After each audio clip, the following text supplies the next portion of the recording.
দেখো আজকে আমরা এথিক্সের 11 নম্বর ক্লাস, এটা আমি তোমাদের রেকর্ডেড দিচ্ছি। ইউটিউবে 2-3 দিন ধরেই খুব লাইভের প্রবলেম হচ্ছে, ইউটিউবে কিছু একটা অসুবিধা হয়েছে নিশ্চয়ই। এমনি মানে রেকর্ডেড ভিডিও আপলোড হচ্ছে, বাট লাইভটা হচ্ছে না। অনেকক্ষণ থেকেই আর কি চেষ্টা করেছি, বাট ওটা রিপোর্ট বাগ বা এরকম সামথিং কিছু দেখাচ্ছে। তো আজকে আমরা এই চ্যাপ্টারটা কমপ্লিট করবো, ethics in public administration part 2। আর তার সাথে তোমাদের এই সপ্তাহটা মানে হচ্ছে লাস্ট যে উইকটা রয়েছে সেপ্টেম্বরের, এই উইকটাতে তোমাদের এভরিডে একটা করেই মোটামুটি ক্লাস আসবে, কারণ যেহেতু তোমাদের আর ক্লাস বাকি হচ্ছে। এটা দিলে পরে এই চ্যাপ্টারটা 7 নাম্বার চ্যাপ্টার কমপ্লিট হচ্ছে, এটা 7 নাম্বার চ্যাপ্টারের লাস্ট ক্লাস। এরপর 8 নাম্বার চ্যাপ্টারটার জন্য 2টো ক্লাস আসবে, আর কেস স্টাডিসের জন্য 3টে ক্লাস রয়েছে। তো টোটাল 5টা ক্লাস রয়েছে, আর লাস্ট একটা ডাউট ক্লিয়ারিং সেশন রয়েছে একটা। তো টোটাল যোগ করলে পরে এখানে 5 আর 1 6, আর এটা যোগ করলে 7। তো লাস্ট 7 দিনে টোটাল আজকে কত 23 তারিখ তোমরা ক্লাসটা দেখছো। আগের দিনকে রবিবারে আমার শরীরটা লাস্ট 2 দিন ধরে ভালো ছিল না, খুব মাইগ্রেনের সমস্যা হয় আমার, মাঝে মধ্যে মাথা যন্ত্রণা হয়। তো ওই জন্য আমি আর গতকাল আর ক্লাসটা দিতেও পারিনি। আর কালকে মানে যে ইউপিএসসির পেপারগুলো অ্যানালিসিস করছিলাম সেগুলোও কিছু দেওয়া হয়নি, সব আজকেই দিয়ে দেবো। তো আজকে আমরা এই সপ্তাহটা আজকে 23 তারিখ থেকে সোমবার থেকে একদম 30 তারিখ অবধি, মাঝখানে 29 তারিখ একটা সানডে, এটা বাদ দিলে টোটাল যে ইয়েটা রয়েছে উইকটা রয়েছে, টোটাল 7 দিনে 7টা ক্লাস হবে। লাস্ট দিন যেটা 30 তারিখ পড়ছে, ওই দিনটাতে গিয়ে তোমাদের রাত্রিবেলা 8টা থেকে 10টা গুগল মিটে ডাউট ক্লিয়ারিং সেশন হয়ে কোর্সটা কমপ্লিট হবে, ঠিক আছে? আচ্ছা দেখো, আগের দিনকে আমি পড়িয়ে দিয়ে গেছিলাম, বাট তোমরা শুনতে পাওনি। লাস্টের দিকে মনে হয় লাইভে কিছু প্রবলেম হয়েছিল বলে লাইভটা অটোমেটিক বন্ধ হয়ে গেছিলো, আমি সেটা পরে দেখেছি। আমি এথিক্স কমিটি পড়িয়ে দিয়েছিলাম, তারপর sources of ethical guidance and conscience, যেটা লজ রুলস রেগুলেশনস পড়াচ্ছিলাম, সেই জায়গাটা অবধি আমার পড়ানো হয়ে গেছিলো। বাট যাই হোক, আমি যেহেতু ওটা রেকর্ড হয়নি, আমি এথিক্স কমিটি থেকে স্টার্ট করছি। মানে মুদির জৈন স্যার বইয়ের 327 নাম্বার পেজ থেকে আজকে লাস্ট অবধি, এই চ্যাপ্টারটা 7 নাম্বার চ্যাপ্টারের যে লাস্ট পেজ অবধি, ওই অবধি টোটালটা আমরা কমপ্লিট করবো। তাতে যদি 2 ঘন্টার বেশি লাগবে, মানে এই চ্যাপ্টারটা কমপ্লিট করবো। আচ্ছা দেখো, আর মাঝে মধ্যে গিয়ে আমি একবার গিয়ে একটু চেক করে আসবো, যেহেতু এটা লাইভ নয়। তো আমি বুঝতে পারছি না ক্লাসটা রেকর্ড হচ্ছে কি হচ্ছে না, যেহেতু অনেকটা লেন্দি ক্লাস তো এগুলো।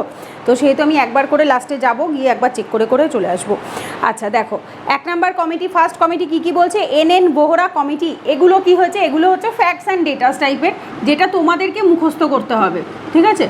এইবার এটা অনেক সময় ডিরেক্ট পরীক্ষায় জিজ্ঞেস করবে না যে কী এথিক্স কমিটি গঠন হয়েছে, না। কিন্তু এথিক্সের ওপর যদি কোশ্চেন আসে বা এই চ্যাপ্টারের রিলেটেড কোশ্চেন আসে, তো নিজেদের লেখার ভেতরে, অ্যান্সারের ভেতরে এই কমিটির নামগুলোকে মেনশন করতে হবে, যে কোন টাইমে স্টার্ট হয়েছিল, যেটা আমি আগের দিনের ক্লাসেও বলছিলাম।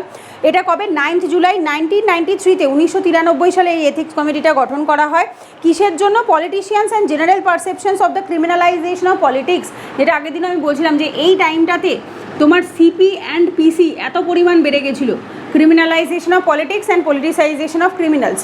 তো যার জন্য এটাকে কন্ট্রোল করার জন্য 9 জুলাই 1993-তে তোমার এই এনএন ভোহরা কমিটিকে এস্টাবলিশ করা হয়। এরপরে আসে হচ্ছে minutes on the minutes of all party meeting, যেটা 1995-এ হচ্ছে। এখান থেকে কি পড়বে তোমরা মনে রাখবে, হচ্ছে মেনলি এমপি যারা, মেম্বার অফ পার্লামেন্ট যারা, তাদের একটা লায়াবিলিটি থাকে, দায়িত্ব থাকে, যে তারা কোনোভাবে ক্রিমিনালাইজেশনের মধ্যে যুক্ত হবে না বা কোনো এমন কিছু কাজ করবে না। প্লাস তাদের নিজেদের যে অ্যাসেট, কতটা পরিমাণে তাদের সম্পত্তি, যেমন দেখো এখন যখন কেউ এমএলএ এমপিরা ভোটে দাঁড়াতে যায়, তার আগে তাদেরকে ডিসক্লোজ করতে হয় তাদের কটা বাড়ি, ব্যাংক ব্যালেন্স কতগুলো গাড়ি আছে, তাদের টোটাল সম্পত্তি অ্যাসেট কত, সেটাকে ডিক্লেয়ার করতে হয়। তো এইটা কি করে, এই যে দেখো এমপিস অ্যান্ড দ্য মিনিস্টার্সদেরকে ডিক্লেয়ার করতে হবে যে তাদের অ্যাসেট কতটা রয়েছে। পার্লামেন্টারি কমিটি তৈরি করা হয় এটার জন্য, এথিক্সের ওপরে একটা, যেটা কিনা কি করে দেয়, অ্যাক্টিভিটিস অফ এমপি, মানে তারা ডিসাইড করে দেবে তারা কি কাজ করতে পারবে, অ্যাক্টিভিটিস কি পারবে আর কি পারবে না, কারা, এমপিরা, ঠিক আছে? নিজেদের ইচ্ছে মতো যা ইচ্ছা তাই করা যাবে না। এর জন্য কোড অফ কন্ডাক্ট একটা আলাদা অ্যাডপ্ট করা হয়ে থাকে, যেটার উপর বেস করে পলিটিক্যাল পার্টি যারা ছিল বলছে যে সেই সমস্ত ব্যক্তি যাদের হচ্ছে তোমার অ্যাসেটকে ডিক্লেয়ার করবে না এবং হচ্ছে ব্যাকগ্রাউন্ডে কোনো ক্রিমিনাল অফেন্সের কিছু রয়েছে, এই যে তাদেরকে টিকিট দেবে না, ঠিক আছে? এই যে having criminal record, not to give party tickets to a person having criminal record. কারণ টিকিট পেলে তবেই তারা ভোটে দাঁড়াতে পারে, আগে ফার্স্টে টিকিট পেতে হয়, টিকিট না পেলে সেটা পসিবল নয়। এরপর আসে হচ্ছে কি, all political party should open to audited accounts. এই যে অডিট অ্যাকাউন্টস কথাটার মানে কি, নিজেদের অ্যাকাউন্টে কোথার থেকে টাকাটা আসছে, কোথায় খরচ হচ্ছে, কোথার থেকে ব্যয় হচ্ছে, এইটাকে অডিট করা বলা হয়, যেটা আমাদের ক্যাগ করে থাকে। সেরকমই এমপিদেরও অডিট হবে তাদের অ্যাকাউন্টসে, তবেই বোঝা যাবে যে তাদের যে টাকাটা আসছে সেটা ব্ল্যাক মানি না হোয়াইট মানি, ঠিক আছে? আচ্ছা এরপরে দেখো, birth of ethics committee, birth of ethics কমিটিতে কী বলছে, এটা 1900 এর আগের দিনের ক্লাসে আমি বলেছিলাম, মনে হয় রেকর্ড হয়নি, আমার খেয়াল পড়ছে না। রাজ্যসভাতে এটা 1997-এ আনা হয়ে থাকে, এইটা রাজ্যসভা কমিটির আন্ডারেই আসে, এটা মাথায় রাখবে। রাজ্যসভা সভাতে এসছে, কনস্টিটিউট করেছে এথিক্স কমিটিকে।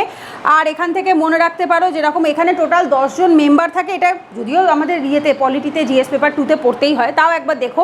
এথিক্স কমিটিতে এটাতে টোটাল 10 জন মেম্বার থাকে, যার ভেতরে একজন চেয়ারম্যান থাকে। চেয়ারম্যানকে রাজ্যসভার চেয়ারম্যান, রাজ্যসভার চেয়ারম্যানকে ভাইস প্রেসিডেন্ট, ঠিক আছে, ভাইস প্রেসিডেন্ট এখন বর্তমানে জগদীপ ধনকর। তো ভাইস প্রেসিডেন্ট হয় হচ্ছে রাজ্যসভার চেয়ারম্যান, তিনিই এথিক্স কমিটিকেও হেড করে থাকে। ইনি কোনো পলিটিক্যাল অ্যাফিলিয়েশনের সাথে যুক্ত খুব একটা ব্যক্তি হন না, ইনি হন হচ্ছে কনস্টিটিউশনাল পদে থাকে, সাংবিধানিক পদে থাকে। কোনো না কোনো পলিটিক্যাল পার্টির সাথে যুক্ত তো অবশ্যই থাকে, পলিটিক্যাল পার্টির সাথে যুক্ত না থাকলে এই পজিশনটা অবধি কেউ আসতেই পারে না। আর বাট জেনারেলি বলা হয় যখন তিনি এই পদে চলে আসে তখন আর তিনি পলিটিক্যাল অ্যাফিলিয়েশনস রাখতে পারেন না। এরপর আসে হচ্ছে source of ethical guidance, conscience and laws and rules and regulations. এইবার আমি এই চারটেকে একসাথে করে একটা প্যারামিটার্সে ভাগ করে কনসেপ্টটা আগে বুঝিয়ে দিই, ঠিক আছে। কনসাইন্স, কনসাইন্স মানে কি, যেটাকে আমরা আরেকটা নামেও বলে থাকি, দ্যাট ইজ হচ্ছে ইনার ভয়েস। আমরা বলি না অন্তর আত্মার একটা কথা যেটা আমাদেরকে সবসময় গাইড করে, যেটাকে আমরা বাংলায় কি বলে থাকি, বিবেক, বিবেক বলে থাকি আমরা বাংলায়। তো কনসাইন্সের বাংলা মানে হচ্ছে বিবেক, যেটার মানে হচ্ছে ইনার ভয়েস, যেটা আমাদের ভেতর থেকে কনস্ট্যান্টলি গাইড করে, দ্যাট ইজ হচ্ছে কনসাইন্স। এরপরে আসে হচ্ছে লজ, তারপরে আসে রুলস, তারপরে আসে রেগুলেশনস। লজ মানে কি, আইন। রুলস মানে কি, রুলস মানে নিয়ম। আর রেগুলেশনস মানে হচ্ছে একটা তো হয় কন্ট্রোল করা, রেগুলেট করা মিন্স হচ্ছে কন্ট্রোল করা, বাট এটাকে আমরা কানুন বলতে পারি। এই যে আমরা বলি না আইন কানুন, নিয়ম কানুন, এরকম টাইপের শুনে থাকবে। সো যেটা কি না এই রেগুলেশনসের সাথে যায়। এবার পার্থক্যটা কি বোঝো, বেসিক্যালি ল কথাটা যখন আমরা বলি তাতে লিগাল টার্মটা রয়েছে, লিগাল মানে তুমি যদি এটা না মানো তাহলে you have to face the legal sanction, ঠিক আছে। যেমন ধরো IPC, Indian penal code, CrPC, criminal procedure code, এই যেগুলো রয়েছে, বা সংবিধান, কনস্টিটিউশন, সংবিধানের স্পেশালি পুরোটা না হলেও অ্যাটলিস্ট কোন জায়গাগুলো ফান্ডামেন্টাল রাইট যদি কেউ না মানে, ঠিক আছে, তো তখন তার এগেনস্টে লিগাল অ্যাকশন নিতে হয়। তো যেগুলোর এগেনস্টে আইনি ব্যবস্থা থাকে এবং এটা কি থাকে, এটা প্রপার ফর্মালাইজড হয়, এটা ফর্মালাইজড হয়, আইনটাকে প্রপারলি ফর্মালাইজড করা হয়েছে, কোড দেওয়া হয়েছে, একটা ডিকোড করা আছে, এটাকে প্রপার ওয়েতে কোডিং করা রয়েছে, যে কোথায় কোথায় কী কী হবে সেটা বলা আছে। রুলস জেনারেলি ইনফর্মাল ওয়েতে হয়, ইনফর্মাল রুলস কিসের হয়, দেখো বাড়ির কিন্তু কোনো ল হয় না, ধরো তোমার বাড়িতে কোনো একটা আইন আছে, কোনো একটা নিয়ম আছে, তো তখন বাড়ির ক্ষেত্রে আমরা কি বলি, in case of family rules, যেমন ধরো কিছু পেট্রিয়ার্কাল বা কিছু কনজারভেটিভ ফ্যামিলি বা অর্থোডক্স ফ্যামিলিতে দেখা যায় যে বাড়ির মেয়েরা বাইরে চাকরি করতে যেতে পারে না, বা বাড়ির মেয়েদেরকে চাকরি করতে যেতে বা জিন্স টপ পরতে এগুলো করতে অ্যালাউ করে না, শাড়ি বা চুড়িদার ছাড়া কিছু অ্যালাউ করে না, ঘরের কাজটুকুর বাইরে কিছু অ্যালাউ করে না। এই যে জিনিসগুলো, দিজ আর নট লজ, এটা কিন্তু ল নয়, these are rules of a family. So rules is like a informal way, যেটাতে কি হয়, যেটা জেনারেলি কোনো ফ্যামিলির ভেতরেও দেখা যায়, এটা যেটা নট ডিকোডেড, এটা কোনো প্রপার ওয়েতে কোডেড থাকে না, মানে এমন নয় যে এটার জন্য কোনো আইপিসি, সিআরপিসি, সংবিধান এই সমস্ত কিছু বলেছে, না, একেবারেই সেটা নয়। এটা কোনো না কোনো যেমন ধরো কোনো অফিসের কিছু রুলস রয়েছে, যে অফিসে তোমাদেরকে ওই কী বলে ওটাকে শর্ট ড্রেস পরে যাওয়া যাবে না, বা ধরো ইউপিএসসি ইন্টারভিউতে কিছু রুলস রয়েছে, শাড়ি পরে যেতে হবে, বা পুরুষ ছেলেদেরকে হচ্ছে তোমার মেয়েরা শাড়ি বা চুড়িদার কিছু ফর্মাল ওয়ে পরতে পারে, আর ছেলেরা হচ্ছে তোমার ওই ব্লেজার, শার্ট এগুলোই পড়তে পারে। এইবার basically these are not laws, এটা তুমি না মানলে তোমাকে একবারে জেলে ভরে দেওয়া হবে এরকম ব্যাপারটা নয়, হয়তো তুমি ক্যান্সেল হয়ে যেতে পারো ইন্টারভিউ থেকে, এটা ঠিক কথা, তুমি যদি এগুলো না মেনটেন করো তাহলে তোমাকে ওখান থেকে আউট করে দেবে, বাট তোমার এমন নয় যে জেলে শাস্তি হয়ে যাবে। So these are kind of a rules. Rules কী হয়, রুলস অনেক ইনফর্মাল হয়। এইবার ব্যাপারটা আসে হচ্ছে রেগুলেশন। রেগুলেশন কী জিনিস, রেগুলেশন হচ্ছে a prescribed form that is how to and what to maintain মানে মানে হচ্ছে ধরো এই যে আইন যেটা বললো বা রুলস যেটা বললো সেটা যেখানে লেখা থাকে সেই লেখাগুলোকে বলা হয়ে থাকে রেগুলেশন। রেগুলেশন মানে প্রেসক্রাইবড ফর্ম, ওটাকে প্রেসক্রাইব করে দেওয়া রয়েছে বা ডেসক্রাইব করে দেওয়া রয়েছে জিনিসটাকে, যে তুমি কি কি জিনিস করতে পারো, ঠিক আছে, তুমি কি কি জিনিস করতে পারো। যেমন ধরো একটা এক্সাম্পল বলি, যদি কেউ হোমিওপ্যাথি ডাক্তার দেখাও, যেমন ধরো হোমিওপ্যাথি, যেহেতু আমি দেখাই ওই জন্য আমি জানি, হোমিওপ্যাথি ডাক্তার দেখালে তোমাকে ফার্স্টেই যেটা বলবে, তুমি হোমিওপ্যাথি ওষুধ খেলে তেঁতুল টক এই জাতীয় কিছু খেতে পারবে না, আর হচ্ছে পেঁয়াজ খেতে পারবে না, তাহলে কিন্তু তোমার ওষুধ কোনো কাজ দেবে না। তো এইটা কি, এটা হোমিওপ্যাথির রুলস, এটা হোমিওপ্যাথির রুলসের মধ্যে আমি ধরে নিলাম, ঠিক আছে, লজ নয়, তুমি না মানলে থোড়ি তোমায় জেলে ভরে দেওয়া হবে, এটাতে লিগাল স্যাংশন কিছু নেই, ঠিক আছে। তো এইটা হচ্ছে রুলস ধরে নিলাম।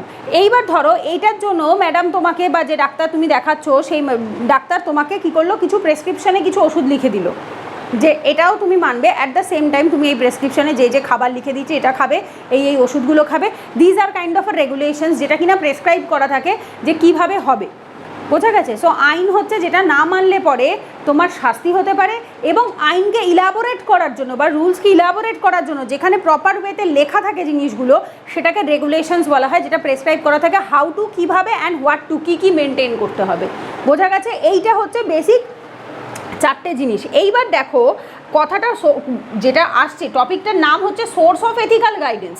আমাদেরকে এথিক্যালি গাইড কে করে, আমরা যে এথিক্যাল পারসন হয়েছি সেটা কার থেকে হয়েছি বা কে আমাদেরকে গাইড করেছে। এইবার প্রথম যেটা বলে সেটা হচ্ছে কনসায়েন্স বা বিবেক। এইবার এই বিবেক বা কনসিয়ান্স অ্যাকচুয়ালি আসে কোথার থেকে, আসে কিন্তু আত্মার থেকে, আত্মা, দ্যাট ইজ সোল, ঠিক আছে, আমাদের ভেতরে যে আত্মা বা সোলটা রয়েছে সেখান থেকে আসে। এইবার যেহেতু আমরা মেটাফিজিক্সে মেটা স্পিরিচুয়ালিটি বলো বা মেটা এথিক্স বলো, যেখানেই পড়ে থাকো না কেন, বা অ্যাটলিস্ট নিজেরাও যদি জানো, তাহলে এটা আমরা জানবো যে আত্মা কার অংশ হয়, আত্মা পরমাত্মার অংশ হয়, দ্যাট ইজ হচ্ছে দ্য পার্ট অফ গড, ভগবানের অংশ হয়। এইবার যেহেতু এটা ঈশ্বরের থেকে আসে, এই শক্তিটা ঈশ্বরের থেকে আসে, তো স্বাভাবিকভাবে god is good, so that's why আমাদের আত্মাও আমাদেরকে সবসময় ভালো হওয়ার জন্যই সাজেশন দেয়। যখন আমরা কোনো খারাপ কাজ করি, দেখবে ভেতর থেকে একটা ফিল আসে যে না এটা ঠিক না, এটা করাটা আমার ঠিক হচ্ছে না। বা যদি আমরা মিথ্যে কথা বলি, সবসময় একটা গিল্ট ফিল হয়, কেন আমি বলতে গেলাম কথাটা, কিন্তু আমার তো কিছু উপায়ও ছিল না। সো যখন আমরা খারাপ কাজ করি, মিথ্যে কথা বলি, কাউকে ঠকাই, আমাদের ভেতর যে গিল্ট ফিলিংটা আসে, বা আমাদের যখন করার আগে আমাদের যখন বারণ করে যে না এটা করিস না, বাট হ্যাঁ আমরা কখনো কখনো মনের বশীভূত হয়ে উল্টোপাল্টা কাজ করে ফেলি, মন আমাদেরকে বলে এটা কর সেটা কর, ওই জন্য আমরা করে ফেলি। বাট আমাদের আত্মা বা ইনার ভয়েস যেটা রয়েছে সেটাকে আমরা কি বলে থাকি, বিবেক বা কনসিয়াসনেস, সচেতনতা। এই কনসায়েন্স কথাটা আসে তারপর থেকেই, এখান থেকেই আসে হচ্ছে কনসিয়াসনেস, মানে যে বিবেক সচেতন ব্যক্তি হবে, যার সচেতনতা থাকবে, বিবেক জাগরিত থাকবে, অ্যাভিয়ার থাকবে, সে কখনো আনএথিক্যাল কাজ করতে পারবে না। সো দ্যাট মিনস কি, সোর্স অফ এথিক্স যেটা ফার্স্ট আসে সেটা আসে এই কনসায়েন্স থেকে। এইবার যেটা আমরা পড়েছিলাম মহাত্মা গান্ধীর কথার থেকে, মহাত্মা গান্ধী কিসে বিশ্বাসী ছিলেন, মহাত্মা গান্ধী বিশ্বাসী ছিলেন হচ্ছে রামরাজ্যে কোনো রকম আইন থাকতো না, যেখানে মানুষ নিজের বিবেকের ওপরে বেস করে বা মানুষ বিবেককে বিশ্বাস করে যে মানুষ খারাপ নয়, মানুষ খারাপ কথা বলতে পারে না, খারাপ কাজ করতে পারে না, সো দ্যাটস ওয়াই আমরা সবাই ভালো হব, আমরা সবাই রামরাজ্যে বাস করব, যেখানে কোনো রকম কোনো রেগুলেশনসের, লজের, রুলসের এসবের কোনো প্রয়োজনটাই নেই। আমাদের যে স্পিরিচুয়াল যে বইগুলো রয়েছে, ধর্মীয় বই, তাতেই যা লেখা আছে সেটাই যদি কেউ বেসিকভাবে পড়ে নেয় এবং সেটাই যদি জীবনে কেউ পালন করে, তাহলেই তার কনসায়েন্সের মাধ্যমেই সে এথিক্যাল সোর্স হবে। এইবার বেসিক্যালি যখন ভবিষ্যতে আসছে, মানে যে এই বর্তমান কলিযুগের বা এই সিচুয়েশান যদি আমরা দেখি, তাহলে মানুষ এখন আর এতটা ভালো নয় যে কেউ লস ছাড়া, রেগুলেশনস ছাড়া শুধুমাত্র বিবেকের জন্য এথিক্যাল থাকে। হ্যাঁ, কিছু মানুষ তো অবশ্যই থাকে বিবেকের জন্যই এথিক্যাল থাকে, বাট কিছু মানুষের বিবেক এত বেশি উদয় হয় না, তাদের কি হয়, তাদেরকে কিছু আইনের দ্বারা, নিয়মের দ্বারা বেঁধে রাখতে হয়। সো দ্যাট টাইম কি হয়ে থাকে, এই লজ বা রুলস বা রেগুলেশনস আসে, যেটা হয়তো ইনফর্মাল ওয়েতে পরিবার, কোনো অর্গানাইজেশনস, কোনো কোম্পানি, কোথাও মধ্যে এগুলো রুলস হিসাবে থাকে। যখন এটা বড় একটা স্ট্রাকচারে চলে আসে, সেটা ন্যাশনাল ল হতে পারে, স্টেট ল হতে পারে, কোনো পুলিশের ল হতে পারে, সাংবিধানিক ল হতে পারে, তখন সেটা ল বা আইনের নিয়মে চলে আসে এবং সেটাকে প্রেসক্রাইব করা থাকে বা যেখানে কী কী করতে হবে তোমাদেরকে, ঠিক আছে। তো সেই জিনিসগুলো লেখা থাকে হচ্ছে রেগুলেশনসের মধ্যে। তো এই হচ্ছে বেসিক্যালি চারটে জিনিসের মধ্যে পার্থক্য, আর সেরকম খুব একটা কিছু এক্সট্রা এখানে নেই। তবু এখানে দেখো কনসায়েন্সের মধ্যে দুরকম কনসায়েন্সের কথা বলা হয়েছে, বই আমি বলে দিচ্ছি, হ্যাবিচুয়াল আর একটা হচ্ছে অ্যাকচুয়াল। হ্যাবিচুয়াল কোনটা, যেটা আমাদের দেখবে করতে করতে হ্যাবিট হয়ে গেছে, ছোটো থেকে বাবা মা শিখিয়েছে যে জিনিসগুলো, সেগুলো আমাদের আস্তে আস্তে একটা অভ্যাসে দাঁড়িয়ে যায়। যেমন দেখো কী কী বলছে, একটা ধর্মীয়, একটা মোরাল। একটা ধর্মের দিক থেকে আমরা পাই, একটা নৈতিক দিক থেকে আমরা পাই। ধর্মীয়র মধ্যে যেমন একটা বিলিফ মানে বিশ্বাস, আর একটা হচ্ছে প্র্যাকটিস। এইবার যেটা আমাদের বিশ্বাস আসে সেই অনুসারেই আমরা প্র্যাকটিস করি। আবার মরালের মধ্যে ফার্স্ট আসে অ্যাটিটিউড, তারপর আসে বিহেভিয়ার। তো তোমার মানুষের প্রতি বা পরিবেশের প্রতি বা আশেপাশের সোসাইটির প্রতি কী অ্যাটিটিউড, এবং তার উপর বেস করে তুমি কেমন ধরনের ব্যবহার করে থাকো। তো এইটা আসে মরালের ভেতর দুটো ভাগ। এরপর আসে হচ্ছে অ্যাকচুয়াল। অ্যাকচুয়ালে কী বলছে, অ্যাকচুয়ালের ভেতরে দুটো রয়েছে, একটা আসে অ্যান্টিসিডেন্ট আর একটা আসে হচ্ছে কনসিকুয়েন্ট। অ্যান্টিসিডেন্ট মানে হচ্ছে পূর্ববর্তী বা পূর্বগামী, কনসিকুয়েন্ট মানে হচ্ছে অনুবর্তী বা পরবর্তী, যেটাকে আমরা বলে থাকি, মানে হচ্ছে যেটাকে আমরা পরে আসে, ঠিক আছে, মানে একটা হচ্ছে আগে আসে, একটা পরে আসে। সো অ্যান্টিসিডেন্ট হচ্ছে যেটা আগে আসে বা পূর্ববর্তী, পূর্ব, ঠিক আছে, পূর্ব মিনস হচ্ছে বিফোর।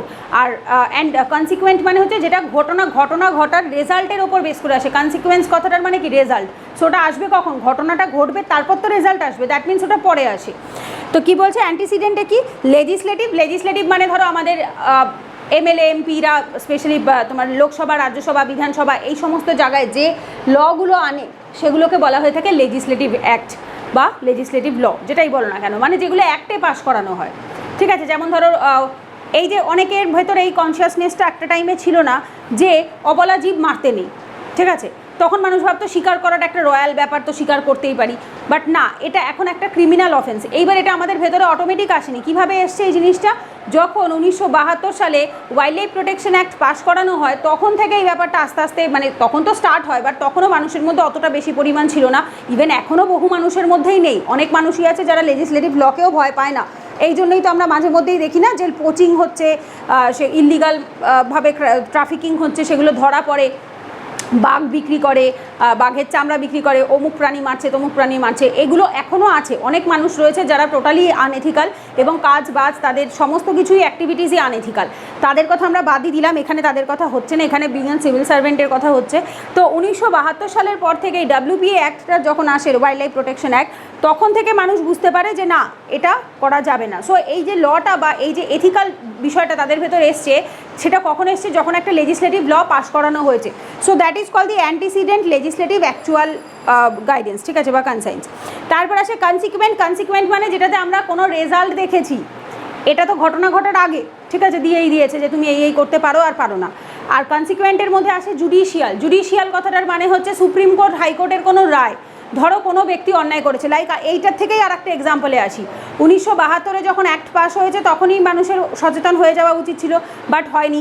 সালমান খান 1998 সালে কী করলো, একটা ব্ল্যাক বাঘকে মারলো, মেরে 2018 সালে বোধহয় সে কত 20 বছরের না কত বছরে তার 6 বছরের বোধহয় জেল হয়েছিল, সেটার রেজাল্ট আসতে প্রায় 20 বছর টাইম লেগে গেছে, 98 থেকে 2018 সাল লেগে গেছে। বাট যাই হোক, সেটা যে শাস্তিটা পেলো, এটা কাইন্ড অফ বলতে পারো judicial judgement, right, supreme court রায় দিয়েছিল। এইবার এটা মানুষের ভেতরে কি হয়, সামহাউ একটা কনসিয়াসনেসের কাজ করে যে না, অমুক ব্যক্তি এই অন্যায় করে এর জন্য শাস্তি ভোগ করতে হচ্ছে, দ্যাটস ওয়াই আমি করবো না। বোঝা গেছে, এইটা আমাদেরকে বোঝায়। কিন্তু তারপরেও কিছু লোকজন তো অবশ্যই অন্যায় করে, যাদের ভেতর টোটালটাই আসরিক প্রবৃত্তি, বাট চাইলেই ধরো নিজেকে কন্ট্রোল করা যায়। যেমন ধরো আজকে 1972 সালে যে অ্যাক্টটা পাস হয়েছে, সেটা তারপরে 98 সালে কেন একজন ক্রাইম করবে, বা একজন ফেমাস পার্সোনালিটি কেন ক্রাইম করবে, বা তারপরেও যারা করেছে, এখনও তো বহু মানুষ করছে, তো কেন করবে, বিকজ তাদের ভেতর টোটালটাই আনএথিক্সে ভরা। আবার কেউ কেউ সচেতন যারা, তারা তাদের কনসাইন্সটা এভাবে এসছে যে না, অমুক ব্যক্তি করেছিল, তার রেজাল্টে সে জুডিশিয়াল পানিশমেন্ট পেয়েছে, দ্যাটস ওয়াই আমি করবো না। সো এইভাবে আমরা দুটো ভাগে ভাগ করি। এবার কখনো কখনো এই যে লস বা রুলস যেগুলো রয়েছে, সেগুলোও আমাদের কনসাইন্সকে আনতে হেল্প করে। বোঝা গেছে, যেমন ধরো এই যে জুডিশিয়াল যেটা আমি বললাম বা লেজিসলেটিভ যেটা বললাম, এটা কি এগুলো লস অ্যান্ড রুলসের মধ্যে পড়ে, বাট সেটাও আমাদের কনসাইন্স বা বিবেককে আনতে হেল্প করে, ঠিক আছে, এর জন্য বিবেক মানুষের মধ্যে জাগরিত হয়। আচ্ছা, এরপরে হচ্ছে যেমন আমি বললাম, এই যে conscience the most reliable guide to ethical decision making. এইবার এইখানে না এক একজনের এক এক রকম অভিমত আছে। কেউ বলেছে যে না, এটা মোস্ট রিলায়েবল না, কেউ বলছে যে হ্যাঁ, এটা মোস্ট রিলায়েবল। এখানে দেখবে 4 জনের মতামত দিয়েছে। প্রথম আছে লক, তারপর রয়েছে জিন পল সার্টে, তারপর রয়েছে সেন্ট পল, তারপর রয়েছে ইম্যানুয়েল কান্ট। আচ্ছা, লক কি বলছে যে হ্যাঁ, আমরা কনসাইন্সকে ভরসা করে সিদ্ধান্ত নিতে পারি, সে অ্যাকসেপ্ট করছে। তারপরে জিন পল সার্টে কি বলছে যে না, it is not a reliable guide, এটাকে ভরসা করা যায় না। কেন? কারণ মানুষের যে কনসাইন্স বা বিবেক, সেটা নিজের পার্সোনাল বিলিভ, ধর্মীয় বিলিভ, সেই তার নিজের বড় হওয়া এক্সপিরিয়েন্স, তার উপর বেস করে তাদের বিবেক তৈরি হয়। কিন্তু সে নিজের ব্যক্তিগত জিনিস আর সমাজের যেটা ভালো হবে তার ভেতরে একটা ডিফারেন্স থাকে এবং থাকবেই। তো সুতরাং তার নিজের মনে হওয়াটা সবসময় অন্যের ক্ষেত্রে ভালো নাও হতে পারে, সে সেটাকে সাপোর্ট করে না। এরপর আসে সেন্ট পল, যিনি রয়েছে তিনিও বলছে যে হ্যাঁ এটাকে আমরা মোরাল গাইড হিসেবে অবশ্যই দেখতে পারি এবং এটাকে আমরা কি করতে পারি, বাট ইনি এভাবে বলছে যে এটাকে একেবারে ফুললি যে শুধুমাত্র এটাই আমাদের থাকবে এরকমটা নয়, বাট এর সাথে সাথে অন্যান্য জিনিসগুলোকেও রাখবো। But yes, it can be seen as a moral guide.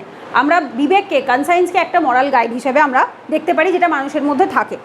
Last আসে হচ্ছে ইম্যানুয়েল কান্ট, যিনি কি বলছে দেখো, conscience as the most reliable guide to ethical decision making. Immanuel Kant হচ্ছে এটাকে সবথেকে বেশি ইম্পর্টেন্স দিয়েছে, কারণ হচ্ছে তিনি বলছে যে যদি কারোর ভেতরে বিবেক যদি ভালো থাকে সে অটোমেটিক্যালি এথিক্যাল হবে। এবং ইফ ইউ আস্ক মি, আমি বলবো না যে এটাই একমাত্র হওয়া উচিত, বাট অবশ্যই এটা যথেষ্ট রিলায়েবল একটা সোর্স।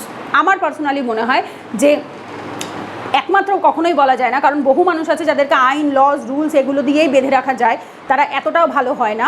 কিন্তু যদি একজন মানুষের ভেতর ছোট থেকে বাই বার্থ বাবা মায়ের দায়িত্ব থাকে, যদি তাদের ভেতর বিবেকের কোন কাজটা বিবেক সম্বলিত কাজ আর কোন কাজটা বিবেকের বিরুদ্ধে যায়, সেটা যদি সবসময় ছোট থেকে তাদেরকে শুধু মুখে বললে হয় না, বাচ্চাদেরকে অ্যাক্টিভিটিস করে দেখাতে হয়। ধরো কারোর বাবা যদি চুরি করে আর মুখে সবসময় বাড়ি এসে বাবা চুরির জিনিস দিচ্ছে, বলছে আমি চুরি করে এনেছি, অথচ বাচ্চাকে বলছে যে বাবা চুরি করা মহাপাপ, এইটা যদি কনস্ট্যান্টলি দেখে তো বাচ্চা সেটাই শিখবে। বাচ্চা বলবে বাবা তুমি নিজেই করো, তো তুমি আমাকে কি বলছো।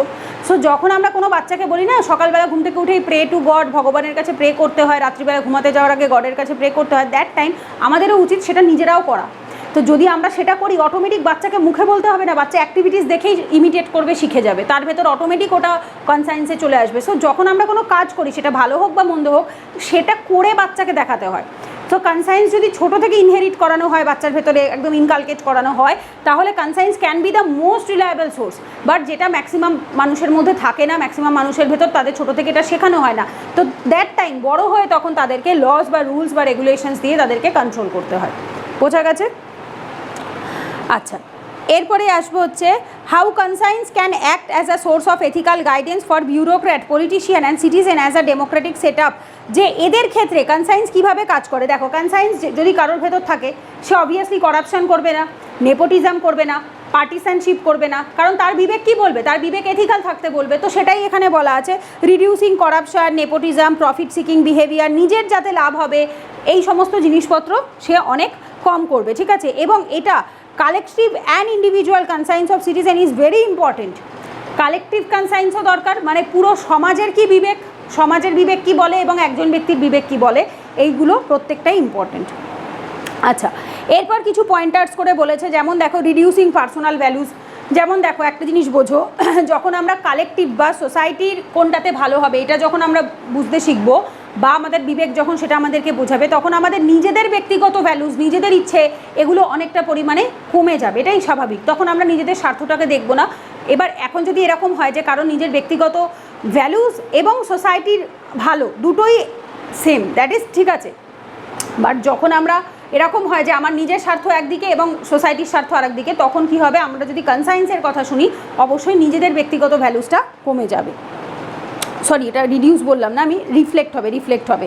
আচ্ছা দাঁড়াও এক সেকেন্ড, লাইনটা আমি কী বললাম, রিফ্লেক্টিং পার্সোনাল ভ্যালুস। ও আচ্ছা, আমি ভাবছিলাম বোধহয় নিজের ইয়েগুলোকে কমিয়ে ফেলার কথা বলছে বোধহয়, না এটা নিজের স্বার্থকে কমানোর কথা বলেনি, আমি ওটা লাইনটা পড়েছি, চোখে ভুল দেখেছি।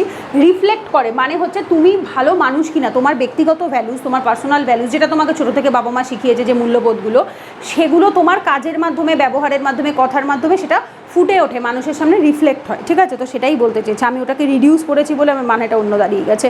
এই যে যেমন দেখো transparency, accountability, importance of Democratic governance, এই যে জিনিসগুলো যদি কারোর ভেতরে থাকে, তো কিসের থেকে আসে? ট্রান্সপারেন্সি মানুষ কখন হয়? যখন কেউ সৎ হয়, অনেস্ট হয়, লয়াল হয়। অনেস্টি বা loyalty as a personal values আমরা পড়েছি। তো মানুষ যখন সৎ হবে তখনই সে ট্রান্সপারেন্ট থাকতে পারবে। অসৎ ব্যক্তি কখনো স্বচ্ছ থাকতে পারে না। যে অসৎ হয় সে কোনোদিনও অন্যের কাছে জবাবদিহি করতে পারে না, কারণ তার তো মনে ভয় থাকে যে আমি যদি জবাবদিহি করি আমার অসততা ধরে যাবে, লোকের সামনে ধরা পড়ে যাবে। সো দ্যাটস ওয়াই সে পারে না। সো পার্সোনাল ভ্যালুস কী করে, যদি কারোর ভেতর পার্সোনাল ভ্যালুস ভালো থাকে তাহলে সে সেটা বাইরে কাজের মাধ্যমে সেটাকে রিফ্লেক্ট করে। হোল্ডিং ওয়ানসেলফ অ্যাকাউন্টেবল একজন নিজেকে এবং অন্যকে সমস্ত কিছুর জন্য দায়ী করবে বা অ্যাকাউন্টেবল রাখবে। দায়ী করাটার মানেটা কি, যেমন ধরো অনেকে থাকে যে অন্যায় করেও অন্যের ঘাড়ে দোষ চাপিয়ে দেয় বা বলে যে এটা আমার কোনো দায় নেই, এটা সরকার আমায় যা করতে বলেছে আমি করেছি, নিজের কোনো দোষ রাখে না। বাট না, যার ভেতরে মোরাল কনসাইন্স থাকবে, যার বিবেক বুদ্ধি থাকবে, সে যতই সরকারের কথা শুনে করুক না কেন, সে আলটিমেটলি নিজেকেও দোষারোপ করবে যে হ্যাঁ সরকার বলেছিল ঠিকই, বাট আমিও করেছি, তাতে আমারও দোষ আছে। সে সেটা অ্যাকসেপ্ট করবে, নিজেকে অ্যাকাউন্টেবল করবে। চ্যালেঞ্জিং গ্রুপ থিঙ্ক একটা হয় না, গ্রুপ থিঙ্ক কিন্তু সোসাইটাল থিঙ্ক নয়। একটা জিনিস বুঝে যাও, গ্রুপ থিঙ্ক ইজ লাইক কোনো একটা কাস্ট, কোনো একটা কমিউনিটি, কোনো কিছু পার্টিকুলার 5টা 10টা লোক, তাদের যে ভাবনা চিন্তা, that is call group think. তো এইটাকে চ্যালেঞ্জ করে, কারণ সোসাইটির পয়েন্ট অফ ভিউ থেকে তুমি যখন বিবেকটাকে দেখবে, মানে যে বিবেক সমাজের সকলের ভালো করবে সেইভাবে যখন জিনিসটাকে দেখবে, তখন পার্টিকুলার কিছু লোকের 7-8-10টা লোকের গ্রুপ থিঙ্ককে কখনোই সেটা অ্যাকসেপ্ট করবে না, সেটার এগেনস্টে যাবে, চ্যালেঞ্জ করবে, ঠিক আছে। এরপর আসে হচ্ছে প্রোভাইডিং মরাল কারেজ, এবং যার ভেতর বিবেক থাকবে সে তাকে কি করবে, বিবেক বুদ্ধি সম্পন্ন, কথাতেই বলে বিবেক বুদ্ধি সম্পন্ন মানুষেরা কখনো কাউকে ভয় পায় না, তাদের ভেতরে সবসময় নৈতিক সাহসিকতা থাকে।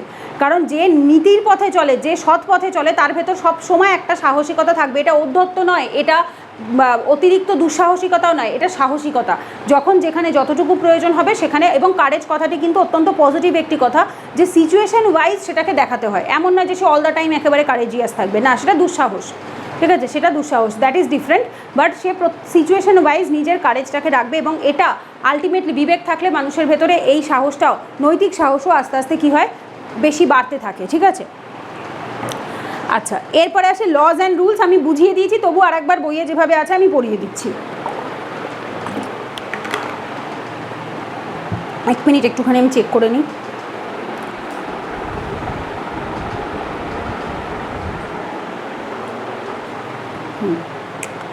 দেখো, ডিফারেন্স বিটুইন লজ অ্যান্ড রুলসের কথা যেটা আমি বলছিলাম। তো এখানে বেসিক কিছু নিয়ম তো আমি অলরেডি পড়েই দিলাম, এখান থেকে শুধু একটু বইয়ে যদি কিছু বাদ দিয়ে থাকে একটু মিলিয়ে নাও। লজ যেমন আমি বললাম ফর্মাল, এটা কি হবে, ইনফর্মাল। আচ্ছা, লয়ের জন্য কি বলছে, এনফোর্স করতে হয়, অবশ্যই এনফোর্স মানে যখনই কারোর এগেনস্টে লিগাল স্যাংশন হয়, that means it is enforceable, না মানলে তোমাকে শাস্তি পেতে হবে। বাট রুলসের জন্য কোনো এনফোর্সমেন্টের দরকার পড়ে না। বাড়ির নিয়ম থাকে, কোথাও সোসাইটির নিয়ম থাকে, কোনো পাড়ার কোনো দুর্গাপুজোর সময় কিছু নিয়ম লিখে দেওয়া হয়, তো এগুলো না মানলে কি তোমায় থোড়েই জেলে ভরে দেওয়া হবে, না, এরকমটা নয়, ঠিক আছে। আচ্ছা, এছাড়া হচ্ছে যেরকম বললাম ক্রাইমকে, বা ল হচ্ছে কি ক্রাইম অফেন্স এগুলোকে ডিল করে থাকে, বাট রুলস সেটা করে না। দেখো, to address some serious violations or behaviours, কোনো খারাপ ব্যবহার করা যাবে না, কোনো সিরিয়াস ভায়োলেশনস করা যাবে না, এই জিনিসগুলো মেনলি হচ্ছে আমাদের রুলসে মানা হয়ে থাকে। আচ্ছা, এছাড়া হচ্ছে তোমার ওই যে বললাম এটা পিউনিটিভ হয়ে থাকে, শাস্তি দেয় অফেন্স করলে, বাট এটা কোনো রকম পিউনিটিভ হয় না। প্রমোট অর্ডার অ্যান্ড কনফর্মিটি, সোসাইটিতে একটা নিয়ম বাধ্যবাধকতা মেনে চলার জন্য কিছু রুলস আনা হয়ে থাকে। ইভেন দেখবে বাড়িরও যে রুলস হয়, বাড়ির কিছু রুলসও যেটা থাকে সেটাও সেম এই কারণেই হয়, বাড়ির নিয়ম বা অর্ডার যাতে ঠিকঠাক মেনটেন হয়।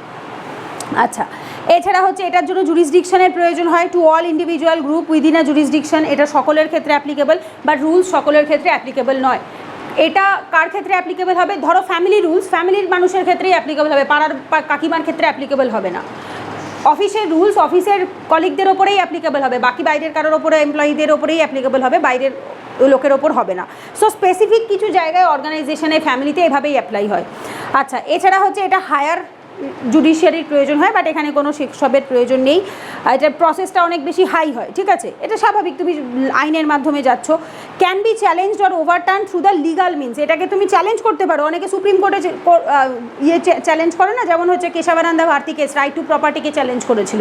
সো যখন কোনো লস থাকে সেটাকে চ্যালেঞ্জ করা যায় সুপ্রিম কোর্টে, বাট তুমি রুলসকে চ্যালেঞ্জ করতে পারবে না, বোঝা গেছে। এক মিনিট, জাস্ট আ সেকেন্ড, একটু ওয়েট করো।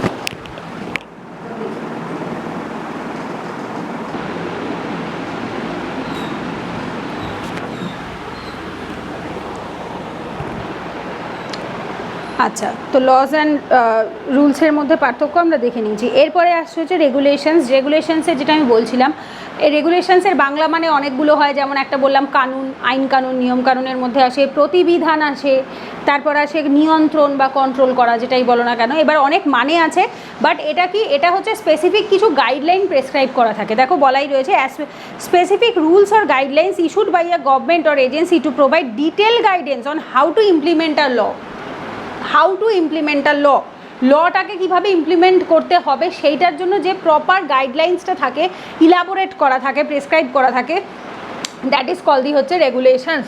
মানে যেমন ধরো কোনো একটা অ্যাক্ট আসলো, সেই অ্যাক্ট যেমন আরটিআই অ্যাক্ট 2005, ঠিক আছে, রাইট টু ইনফরমেশন অ্যাক্ট, এই অ্যাক্টটা কি, এই অ্যাক্টটা আসে হচ্ছে লয়ের আন্ডারে, কিন্তু এটাকে কিভাবে ইমপ্লিমেন্ট করতে হবে, এর প্রসিডিওর কীভাবে চলবে, এই টোটালটা আসে হচ্ছে তোমার রেগুলেশনসের আন্ডারে। বোঝা গেছে? যখন সেটাকে ইলাবোরেট করে ডেসক্রাইব করা থাকে যে হাউ টু ডু ইট, কীভাবে জিনিসটা তোমরা ইমপ্লিমেন্ট করবে, তো সেইটা আসে হচ্ছে এর ভেতর। যেমন এক্সাম্পল এই যে আমি বলছিলাম, বলেছে ministry of environment, forest and climate চেঞ্জের আন্ডারে যেগুলো পড়ে, এক্সাম্পলে বলছে regulation is the environment impact assessment notification 2020, যে এই ইআইএ নোটিফিকেশন 2020 যেটা আসে, সেটা বলা হয় যে কিভাবে এটাকে গাইডলাইন্সগুলোকে, যে আমরা বলছি যে পরিবেশকে রক্ষা করব, প্রোটেক্ট করব, তো কিভাবে করব, the process is elaborated in the EIA notification 2020, ঠিক আছে, তো এইভাবে করে দেওয়া আছে। আচ্ছা, এছাড়াও যে বললাম প্রসেস অফ মনিটরিং, এনফোর্সিং লেজিসলেশনস, মানে লেজিসলেশনটা কীভাবে কাজ করবে, সেটার মনিটরিং কীভাবে হবে সেটা দেখে থাকে। এক্সিকিউশনস অফ আ স্মুথ ফাংশনিং, কীভাবে ভালোভাবে এটা কাজ করতে পারে, স্মুথ ফাংশনিং কীভাবে হবে সেটার এক্সিকিউশনস দেখে থাকে। Laws usually provide skeleton framework for addressing a subject, কারণ ল কী করে, স্কেলিটন ফর্মে দেয়, স্কেলিটন মানে কঙ্কাল ফর্মে, জাস্ট পুরো বিষয়টাকে ইলাবোরেট করে না, অত ভালোভাবে ডিটেলে দেয় না, জাস্ট বানিয়ে রেখে দেয়, কিন্তু ওটাকে প্রপার ওয়েতে স্ট্রাকচার দেওয়া, সেটা কীভাবে ইমপ্লিমেন্টেশন হবে, মানুষ কীভাবে তার বেনিফিটস পাবে, যে কোনো কিছুই সেটা আসে কোথার থেকে, এর ভেতর, ঠিক আছে। Laws usually provide a skeleton framework for addressing a subject, regulations কী করে, ডিটেল অ্যান্ড ইন্ট্রিকেট ফ্রেমওয়ার্ক, এটাকে ডিটেলে দিয়ে থাকে এবং ইন্ট্রিকেটলি এটাকে ইলাবোরেট করে থাকে for making the laws work, মানে কীভাবে লটা কাজ করবে, ঠিক আছে। ব্যাস, এরপরে আসে হচ্ছে পরের topic, that is accountability and ethical governance. এই অবধি তো আগের দিনের ক্লাসেই পড়াবার কথা ছিল, আমি খানিকটা পড়িয়েও দিয়েছিলাম, যাই হোক রেকর্ড হয়নি, তো আমি একবার সিলেবাসটা বলে দিচ্ছি, যেটা আগের দিনের আমরা পড়িনি, পুরোটা হয়তো পড়েছি কিনা আমার মনে নেই। এইবার আসে হচ্ছে আজকের ক্লাসের, মানে হচ্ছে তোমাদের পার্ট 2তে দেখো, প্রথম টপিকে বলছে অ্যাকাউন্টেবিলিটি অ্যান্ড এথিক্যাল গভর্নেন্স, এই দুটো টপিক পড়বো। তারপর আসে স্ট্রেনদেনিং of ethical and moral values in the governance, কীভাবে আমরা মোরাল ভ্যালুজকে এবং এথিক্সকে স্ট্রেনদেন করতে পারি, শক্ত করতে পারি।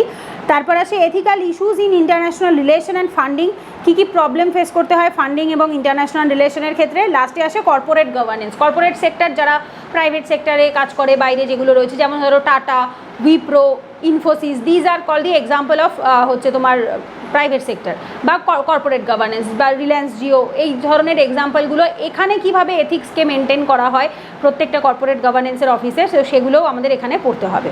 আচ্ছা, ফার্স্ট স্টার্ট করছি এখানে accountability and ethical governance. Accountability এর আগেও আমরা পড়েছি, ওই জন্য আমরা এখানে বেশি ডিটেলে যাব না, সেম জিনিসই লেখা রয়েছে। অ্যাকাউন্টেবল থাকা মানে কারোর প্রতি জবাবদিহি করা, বিং অ্যান্সারেবল, রাইট, তো সেটাই বলেছে এখানে, being answerable for the performance of a task assign to a person, একজন ব্যক্তিকে যে কাজের দায়িত্ব দেওয়া হয় সেই কাজটা কমপ্লিট করা, সে কেমনভাবে করবে, ভালোভাবে করবে না মন্দভাবে করবে, এইটা কি করে, তাকে বিং অ্যান্সারেবল করে, তাকে জবাবদিহি করা, অ্যান্সারেবল মানে জবাবদিহি করা, ঠিক আছে। এই যে selection of beneficiaries for a scheme, ধরো গভর্নমেন্ট যখন কোনো স্কিম চালায়, তো কিভাবে সিলেকশন হবে, যদি ঠিকমতো সিলেকশন না হয় তাহলে তোমাকে জবাবদিহি করতে হবে। Accountability imply whether selection has been carried out by applying the criteria, যে ক্রাইটেরিয়া বলেছে সেই ক্রাইটেরিয়া অ্যাপ্লাই করেই সিলেকশন হয়েছে কিনা। Following the procedure laid down, যে প্রসিডিওরটা বানিয়ে দেওয়া হয়েছে সেই পদ্ধতিকে ফলো করা হয়েছে কিনা। টাইমলি ম্যানারে হয়েছে কিনা, যে নির্দিষ্ট সময় ডিসাইড করে দেওয়া হয়েছে সেই টাইমের মধ্যে হয়েছে কিনা। বাজেট অ্যালোকেশন, যতটা পরিমাণ টাকা দেওয়া হয়েছিল সেই টাকাটা প্রপার ইউটিলাইজ হয়েছে কিনা, নাকি কারোর পকেটে ঢুকে গেছে। তো এই সমস্ত কিছুর জন্য একজন সিভিল সার্ভেন্টকে কী করতে হয়, অ্যান্সারেবল থাকতে হয় টু দ্য বস, মানে হেড যে থাকে আর কি, তার উপরে যে সিনিয়র সিভিল সার্ভেন্ট থাকে বা এক্সিকিউটিভ থাকে, তাদের কাছে জবাবদিহি করতে হয়, ঠিক আছে।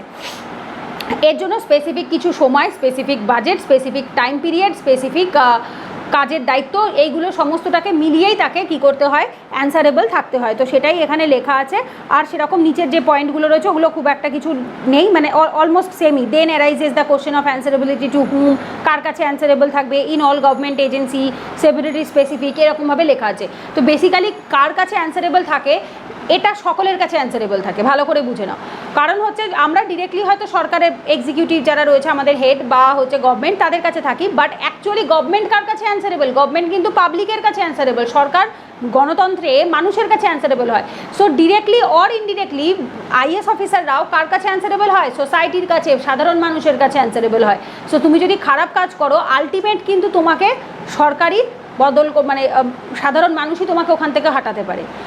এমন নয় যে কেউ সরকারি চাকরি পেয়ে ওখানে এসছে বলে যে তাকে ওখানেই পার্মানেন্ট থাকতে হবে, না। যদি কেউ ক্রাইম করে, করাপশান করে, এই যে আমরা রিসেন্ট কেসগুলোতে কি দেখেছি, করাপশান করেছে, টাকা চুরি করেছে, পেরেছে তারা সেই জায়গায় থাকতে, তারা মুখ দিয়ে বলতে পেরেছে যে না আমরা সরকারি চাকরির পরীক্ষা দিয়ে পাশ করে তারপরে আমরা এসছি, আমাদের সরানো যাবে না, পারেনি।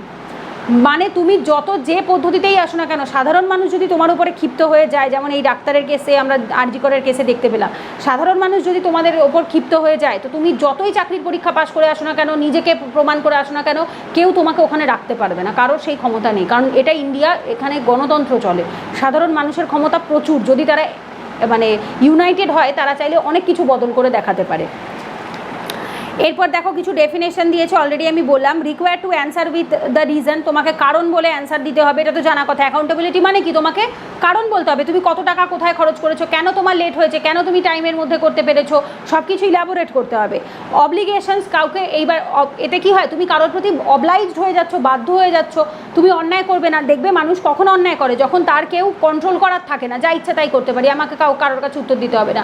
বাট যখনই অ্যাকাউন্টেবিলিটি ফিক্সড হয়ে যায় না, যে তোমাকে এর কাছে জবাবদিহি করতে হবে, that time you are obliged, তুমি মানতে বাধ্য। তারপরে আসে অ্যান্সারেবিলিটি, তোমাকে উত্তর দিতে হবে, জবাবদিহি করতে হবে। সো দ্যাট মিনস তোমাকে অ্যান্সারটাকে রেডি রাখতে হবে, তুমি এমন কিছু বলতে পারবে না যদি তুমি মিথ্যে বলো আর সেটা যদি প্রুভ হয়ে যায়, দ্যাট টাইম তোমার চাকরি চলে যাবে। সো দ্যাট মিনস এগুলো মানুষকে আলটিমেটলি কী করে, এথিক্যাল করে, রাইট? আচ্ছা, এরপরে আসে মডেল। মডেলে কি বলছে দেখো, ফার্স্ট আসে clarity about the task performance within standards and budgets. আজকে তোমাকে যদি একটা জিনিস বলে দেওয়া হয় অমুক ডেটে অমুক দিনের মধ্যে, যেমন ধরো আমাদের ক্ষেত্রে এই যে ধরো আমি ব্যাচটা যখন স্টার্ট করেছি, আমি বলে দিয়েছি সেপ্টেম্বর মাসে 1 মাসের মধ্যে তোমাদের ক্লাস কমপ্লিট হবে। সো 1 মাস মানে 1 মাসের মধ্যেই কমপ্লিট হবে। আমি যখন বলেছি তোমাদের এই টপিকটা পুরো কমপ্লিট করানো হবে, তো দ্যাট মিনস করানো হবে। তো এতে কি হয়, একটা নির্দিষ্ট এবং বাজেট ফিক্সড করে দিয়েছি তোমাদের কাছ থেকে 111 টাকা নিয়ে। আমি আবার বলছি না যে আমাকে আবার করে টাকা দাও, তোমাদের 15টা ক্লাস করাবো বলেছিলাম, সেখানে আমায় 17টা ক্লাস করাতে হচ্ছে বা 18টা ক্লাস করাতে হচ্ছে, দ্যাট মিনস আমাকে আরও এক্সট্রা টাকা দিতে হবে না, আমি সেটাও বলছি না। কারণ কি, এটা আমার অ্যান্সারেবিলিটি, এটা আমার অ্যাকাউন্টেবিলিটি না, আমি যেটা একবার ফিক্সড করে দেবো, so that should be fixed, এটা চাইলেও কেউ বদলাতে পারবে না। সো এটাকে বলা হয়ে থাকে কিছু স্ট্যান্ডার্ডস, কিছু বাজেটসের মধ্যে নিজের অ্যান্সারেবিলিটি বা অ্যাকাউন্টেবিলিটিকে ফিক্সড করা। ভার্টিক্যালি আপওয়ার্ড অ্যান্সারেবিলিটি মানে তোমার ওপর মহলে কেউ রয়েছে, তার কাছে জবাবদিহি করতে হবে। আমার কাছে ওপর মহলে কেউ নেই, বাট আমার কাছে স্টুডেন্টরাই ওপর মহল। বেসিক্যালি এরকমভাবেই ভাবতে হয়, যখন আমরা কোনো কাজ করি তখন সাধারণ মানুষকেও সবসময় নিজের ওপরেই ভাবতে হয়। এরকমটা কখনো ভাবা যায় না যে আমার নিচের কারা রয়েছে এদেরকে আমাকে জবাবদিহি করতে হবে। যখন আমরা নিজের থেকে সবাইকেই ওপরে বেশি দাম দেবো না, তো দ্যাট টাইম কী হয়, আমরা ভার্টিক্যালি সবসময় জবাবদিহি করার কথাই চিন্তা ভাবনা করি। সেটা ভগবানের কাছে জবাবদিহি হোক, সাধারণ মানুষের কাছে হোক, বা স্টুডেন্টের কাছে হোক, বা ডেমোক্রেসিতে গণতন্ত্রের কাছে হোক, যেখানেই হোক না কেন। তারপর আসে হরিজন্টাল অ্যাকাউন্টেবিলিটি। তোমার আশেপাশে যদি কেউ থাকে, লাইক তুমি যদি সিভিল সার্ভেন্ট হও, তোমার যে ক্লাসমেট তো এখানে নেই, যেমন ধরো স্কুলের ক্ষেত্রে যদি একজন টুকলি করে আর একটা ক্লাসমেট ধরিয়ে দেয়, সো এই যে টুকলি করার ক্ষেত্রে তোমার অ্যাকাউন্টেবিলিটি কিন্তু তোমার ক্লাসমেটের সাথে, ও কিন্তু হরিজন্টাল, তুমি দুজনেই সেম লেভেলেই রয়েছো, বাট স্টিল তোমার অন্যায়টাও ধরিয়ে দিল। তেমনই চাকরির ক্ষেত্রেও যদি কেউ অ্যাকাউন্টেবল না থাকে, তোমার সমকক্ষ আরেকজনও তোমার অন্যায়টা ধরিয়ে দিতে পারে। ডাউনওয়ার্ড টু সিটিজেন গ্র্যাভিয়েন্স রিড্রেসাল, তো বিং আ সিভিল সার্ভেন্টের কাছে ডাউনওয়ার্ড হচ্ছে তার সিটিজেন বা তার নিচে যারা রয়েছে, তো তাদের কাছে কী, তাদের যে সমস্যা, দেখো যদি কেউ অ্যাকাউন্টেবল না থাকে, ঠিকঠাকভাবে না মেনটেন করে, তাহলে কি হবে, তার যে আন্ডারে, সেই ডিস্ট্রিক্টের আন্ডারে যে সমস্ত সাধারণ মানুষ পড়বে, তাদের অসন্তুষ্টিকে রিড্রেস করতে হবে। গ্র্যাভিয়েন্স মানে অসন্তুষ্টি, রিড্রেস মানে প্রশমিত করা, সেটাকে মেটানো, ঠিক আছে? তো তুমি যদি তাদের ইস্যুটাকে সলভ না করো, তো স্বাভাবিক তাদের গ্র্যাভিয়েন্স বাড়বে, তাদের সেটাকে আবার টাইম টু টাইম রিড্রেসও করতে হবে। সো আলটিমেটলি তোমাকে সিটিজেনের কাছেও কি হচ্ছে, অ্যাকাউন্টেবল থাকতে হচ্ছে। আচ্ছা, এরপরে যেমন হরিজন্টালের ক্ষেত্রে 3টে ভাগে বলেছে। দেখো এখানে কি কি বলছে। হরিজন্টাল মানে পাশাপাশি অনেক লোক থাকে, ঠিক আছে? প্রথম তো থাকে এক্সিকিউটিভ, আমরা জানি কি এক্সিকিউটিভ, যার ভেতরেই আসছে দেখো সিভিল সার্ভেন্ট বা পাবলিক সেক্টর বা পাবলিক সার্ভেন্ট এরা। আর একটা কি থাকে, লেজিসলেচার, মানে এক্সিকিউটিভ এবং লেজিসলেচার দুজনের কাছেই তোমাকে কি করতে হচ্ছে, জবাবদিহি করতে হচ্ছে। এইবার এক্সিকিউটিভের নিচে কে থাকছে, ভার্টিক্যালি নিচে নামছে দেখো সিটিজেন, সাধারণ মানুষের কাছে এক্সিকিউটিভদেরকে জবাবদিহি করতে। এক্সিকিউটিভ কারা, পলিটি যারা পড়েছো জানো, যারা পড়োনি তাদের জন্য বলে দিই, president, prime minister, chief minister, governor, যে কোনো মিনিস্টার, ফাইন্যান্স হোক, হোম মিনিস্ট্রি হোক, তারা আইএস অফিসার, WBCS অফিসার, এরা হয় হচ্ছে IPS অফিসার, এরা যারা হচ্ছে বিউরোক্র্যাট হয়, সিভিল সার্ভেন্ট লেভেলে থাকে, এবং মিনিস্টার যারা হয়, এমপিরা নয় কিন্তু, এমপিরা চলে আসে হচ্ছে লেজিসলেচারের মধ্যে। আর লেজিসলেচারের মধ্যে কারা, ওভারসাইট ইনস্টিটিউশনস থাকে। ওভারসাইট ইনস্টিটিউশন মানে কি, কোনো কাজকে দেখার জন্য কিছু নির্দিষ্ট ইনস্টিটিউশন থাকে, যেমন UPSC রিক্রুটমেন্ট রিলেটেড ইস্যুস দেখবে, সিভিসি করাপশন রিলেটেড দেখবে, ভিজিলেন্স রিলেটেড দেখবে, সিবিআই আদার করাপশন রিলেটেড দেখবে, এনসিএসসি এসসিদের প্রবলেম দেখে, এনসিএসটি এসটিদের প্রবলেম দেখে, ক্যাগ ইকোনমি রিলেটেড টাকা পয়সা রিলেটেড দেখে থাকে। তো এক একটা ডিপার্টমেন্ট থাকে যেগুলো লেজিসলেটিভ বডিজের আন্ডারেই পড়ে, এগুলোকে কনস্টিটিউশনাল নন কনস্টিটিউশনাল বডিজ বলা হয়, যেটা পলিটি পড়লেই জানবে বা পড়লে তো জানোই অলরেডি। তো এইটাই বলছে এরা ওভারসাইট হয়, এরা কি করে, এরা অ্যাকচুয়ালি এদেরকে দেখে, বোঝা গেছে যে কি তারা ঠিকঠাকভাবে জিনিসটা মানছে কিনা। আর পাবলিক সার্ভেন্টদের ক্ষেত্রেও ওই সেমভাবে এক্সিকিউটিভদেরও সিটিজেন থাকে, পাবলিক সার্ভেন্টদেরও সিটিজেন থাকে। এইবার বিষয়টা আসে কি, দেখো সিভিল সার্ভেন্টদেরটা ডায়াগনাল হয়, ওভারসাইট ইনস্টিটিউশনদেরটা ডায়াগনাল হয়, আর ডিরেক্ট থাকে ভার্টিকাল থাকে হচ্ছে এক্সিকিউটিভদেরটা এবং লেজিসলেচারেরটা, বোঝা গেছে। সো এইটা একটুখানি মাথায় রাখবো আমরা। আচ্ছা, এরপরে আসে হচ্ছে from the foregoing it would become clear that accountability can only be determined, বলছে কি অ্যাকাউন্টেবিলিটি কীভাবে একমাত্র ডিটারমাইন করা যায় কখন, দেখো এখানে বলছে টাস্ক যদি স্পেসিফাই থাকে, অবশ্যই তোমায় যদি নির্দিষ্ট সময় আমি একটা ডে টার্গেটস দেই আর তুমি যদি সেটা কমপ্লিট না করো, দ্যাট টাইম আমি বলতে পারি তুমি অ্যাকাউন্টেবল নয়, তোমার কাজে তুমি ঠিকমতো করোনি। টাইম ধরে দেওয়া হবে, বাজেট ধরে দেওয়া হবে যে হ্যাঁ তোমাকে এই টাকার মধ্যে এই সময়ের মধ্যে এই কাজটা করে দিতে হবে, পজিশন বা পার্সন কার কাছে জবাবদিহি করতে হবে, কার কাছে রিপোর্ট পেশ করতে হবে, এটা মেনশন করে দেওয়া হবে। দ্যাট মিনস কি একটা স্পেসিফিকেশন ইজ নিডেড। যদি তোমাকে র্যান্ডামভাবে বলা হয় অমুক কাজটা করে দাও, কত দিনের মধ্যে করব, কত টাকার মধ্যে করব, কার কাছে জবাবদিহি করব, কাকে গিয়ে রিপোর্ট পেশ করব, কিছু তো বলতে হবে। সো যখন আমরা চাইছি কেউ অ্যাকাউন্টেবল থাকুক, that time we have to give them a proper indication যে কোন কোনগুলো কমপ্লিট হলো তোমাকে টিক দিতে হবে।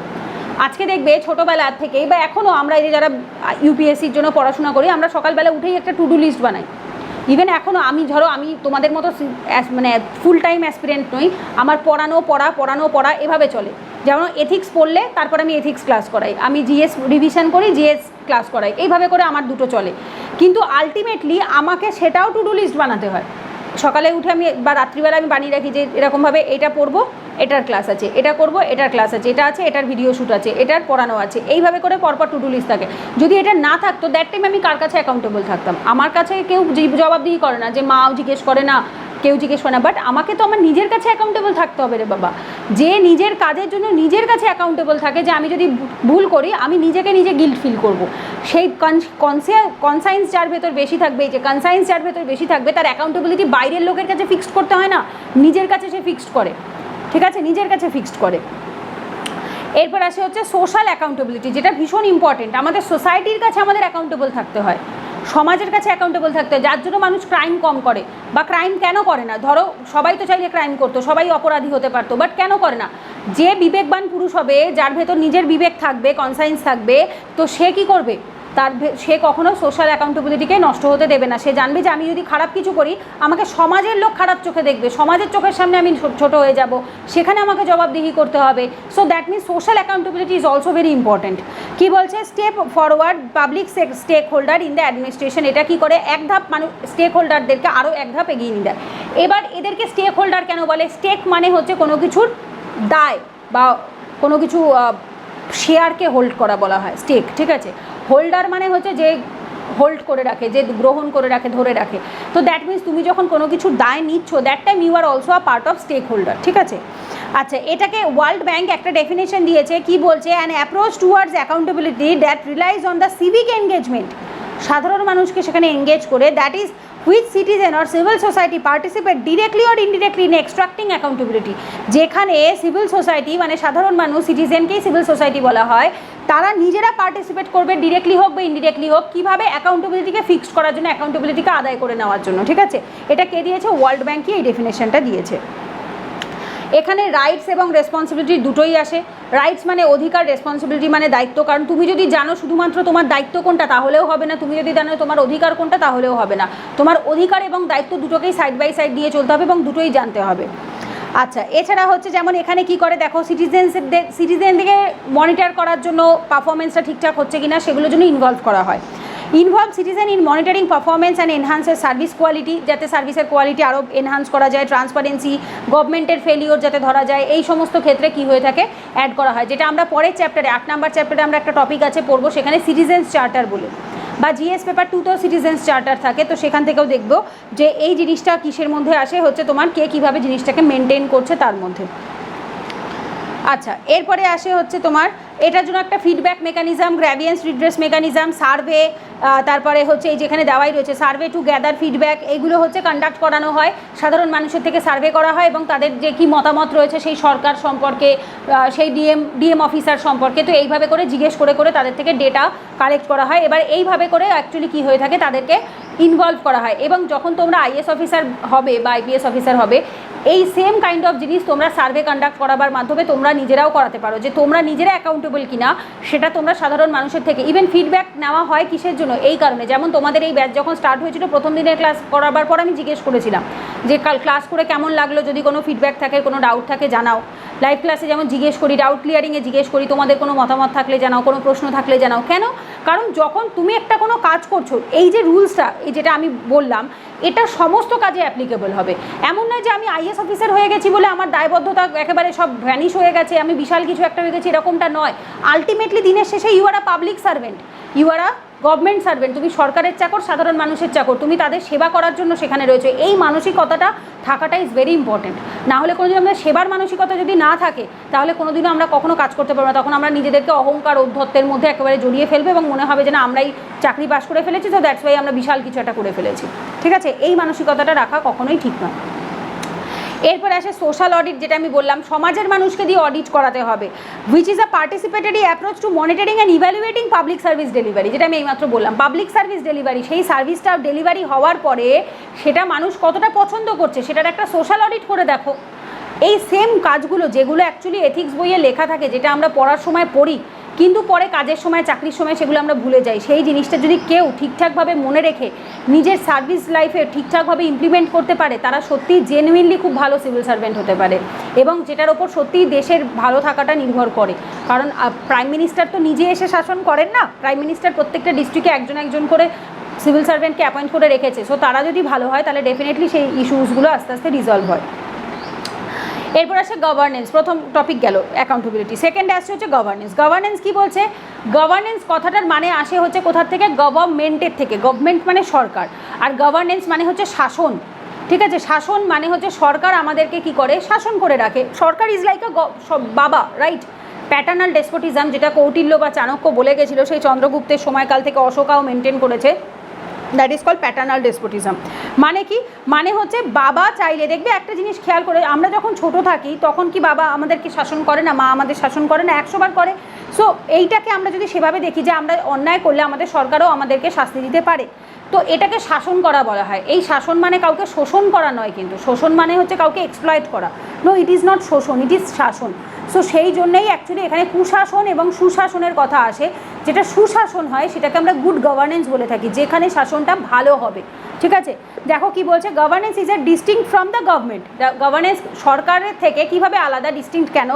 Is the process through which various stakeholders articulate their interest, exercise their rights and mediate their differences। এটা দেবরয় 2004-এ লিখেছেন, একটা বইয়ে আর কি লেখা রয়েছে। মানে কি? মানে এটা একটা প্রসেস। শাসন মানে কি? কি পদ্ধতিতে শাসন করা হবে, হোয়াট আর দ্য প্রসেস, সেটাই বলছে। ভেরিয়াস স্টেক হোল্ডার, সমস্ত স্টেক হোল্ডার, কারণ স্টেক হোল্ডার বা দায় শুধুমাত্র গভর্নমেন্টের মাথায় থাকে না। গভর্নেন্স, গুড গভর্নেন্সের মধ্যে দায় কিন্তু সাধারণ মানুষেরও থাকে, সমাজের থাকে, পরিবারের, ফ্যামিলির থাকে, সরকারের থাকে, সিভিল সার্ভেন্টের থাকে, প্রত্যেকের ভারে। যে সরকার ভালো হবে, গুড গভর্নেন্স হচ্ছে সেটাই, যেখানে স্টেক হোল্ডারের সংখ্যা বেশি হবে, দায়িত্ব মানুষ ভাগ করে নেবে। কিন্তু একটা লোকের ওপর যদি তুমি প্রেশার দাও, সেই লোকটাই বা কতক্ষণ সেই দায়িত্বটা পালন করতে পারে। দেখবে একটা জিনিস খেয়াল করে, যে ফ্যামিলিতে একজন আর্নিং পার্সন হয় আর তার উপরে নির্ভর করে 5 জন মানুষ থাকে, সেই সংসারে অভাব বা সেই সংসারে খুব আহামরি কিছু ফ্লারিশমেন্ট আসে না। কারণ তার ওপর, একার ওপরে 5টা মানুষের দায় না, সে একা একটা মানুষ কত কাজ করতে পারে, কত রোজগার করতে পারে। যদি প্রত্যেকটা মানুষই অল্প অল্প করে নিজের স্বার্থ অনুসারে, সামর্থ্য অনুসারে, সাধ্য অনুসারে কিছু টাকা রোজগার করে সংসারে কন্ট্রিবিউট করে, তাহলে কিন্তু একটা মানুষের প্রেশার কম হয়। এবং সংসারে যখন কোনো প্রবলেম হয় তখন কিন্তু কেউ কারোর ওপর দোষ চাপায় না, কারণ তারা জানে যে আমরা প্রত্যেকেই সংসারে কন্ট্রিবিউট করি, একজনের দোষ নয়। দোষ হলে সকলের হবে, ভালোটা হলেও সকলের হবে। কিন্তু যখনই স্টেক হোল্ডার একজন হয়ে যায়, তখন গভর্নেন্স কখনো ভালো চলে না, না সেটা সংসারে, না সেটা বাইরে সোসাইটিতে। সো ফ্যামিলি যদি কেউ ঠিকঠাকভাবে চালাতে পারে, ইট ইজ লাইক আ দেশ চালাবার মতো বা রাজ্য চালাবার মতো। কারণ এইখানে যে ছোট পলিসিগুলো চলে না, সেই সেম পলিসিগুলোই কিন্তু ন্যাশনাল বা স্টেট লেভেলেও চলে। এখানে যদি কেউ অ্যাকাউন্টেবল থাকে, ট্রান্সপারেন্ট থাকে, সে বাইরে গিয়েও ট্রান্সপারেন্ট হবে। আর যদি কেউ ভেতর থেকেই খারাপ হয়, সে বাইরে গিয়েও সেই খারাপটাকেই বেশি দিন, মানে প্রিটেন্ড করে, অভিনয় করে কেউ বেশি দিন চালাতে পারে না। তো সেটাই এখানে বলেছে যে কী পদ্ধতিতে আর্টিকুলেট দেয়ার ইন্টারেস্ট, তাদের স্বার্থকে কমপ্লিট করা হবে, এক্সারসাইজ দেয়ার রাইটস, তাদের অধিকার তারা পাবে, অ্যান্ড মেডিটেট দেয়ার ডিফারেন্সেস, এবং তাদের যে মধ্যে যে পার্থক্য, যেমন রিজনাল ডিফারেন্স, এই যে আগের দিন জিএস পেপার 180 কোশ্চেনটা আমি অ্যানালিসিস করলাম 2024 মেন্সের কোশ্চেনে, সেখানে রিজনাল ডিসপ্যারিটির ওপর কোশ্চেন এসছে। সো ডিসপ্যারিটি বা ডিফারেন্স অবশ্যই রয়েছে, বাট সেটাকে আবার মেডিয়েটও করতে হয়, সেটাকে একটু চেষ্টা করতে হয় যাতে কারোর মধ্যে সেটার ক্ষোভ না আসে, অসন্তুষ্টি যাতে না আসে, ঠিক আছে। আচ্ছা, এছাড়া এটা অলরেডি বললাম একটা সিস্টেম বা প্রসেস, যে সিস্টেম বা প্রসেসের মাধ্যমে কোনো গ্রুপ বা অর্গানাইজেশনস কী করে ম্যানেজ করা হয়, কন্ট্রোল করা হয়, কীভাবে কাজ করা হয় সেটা দেখা হয়। আচ্ছা, এছাড়া গভর্নেন্স সম্পর্কে কিছু পয়েন্টস দিয়েছে, যেমন আসে প্রথম পলিটিক্যাল গভর্নেন্স। গভর্নেন্স বা শাসন যখন আমরা বলি, শুধুমাত্র কিন্তু কেউ পলিটিক্যাল গভর্নেন্সের কথা বলে না, অনেক রকম থাকে, অর্থনৈতিক থাকে, পলিটিক্যাল থাকে, সোশ্যাল থাকে, এইভাবে ভাগ ভাগ করা থাকে। ফার্স্ট আসে কি দেখো, পলিটিক্যাল গভর্নেন্স। এটা বলতে কি বোঝায়, exercise power and authority over it's citizen, কীভাবে সরকার তার সাধারণ মানুষের ওপরে পাওয়ার বা অথরিটিকে এক্সারসাইজ করছে, কিভাবে করে, ডেমোক্রেসির মাধ্যমে করে, রাইট, সংবিধানের মাধ্যমে করে, এগুলো এক একটা পদ্ধতি, যে পদ্ধতির মাধ্যমে সরকার কি করে কন্ট্রোল করে থাকে সাধারণ মানুষকে, লাইক পলিসি, লজ, রেগুলেশনস, এগুলো আনার পর। Corporate governance. কর্পোরেট গভর্নেন্স কোনটা, যেটা আমরা পড়বো একদম শেষের দিকে, একটা টপিক আমি বললাম লাস্টে কর্পোরেট গভর্নেন্সের ওপর ডিটেলে রয়েছে, ওখানেই আমরা ডিটেলে দেখবো।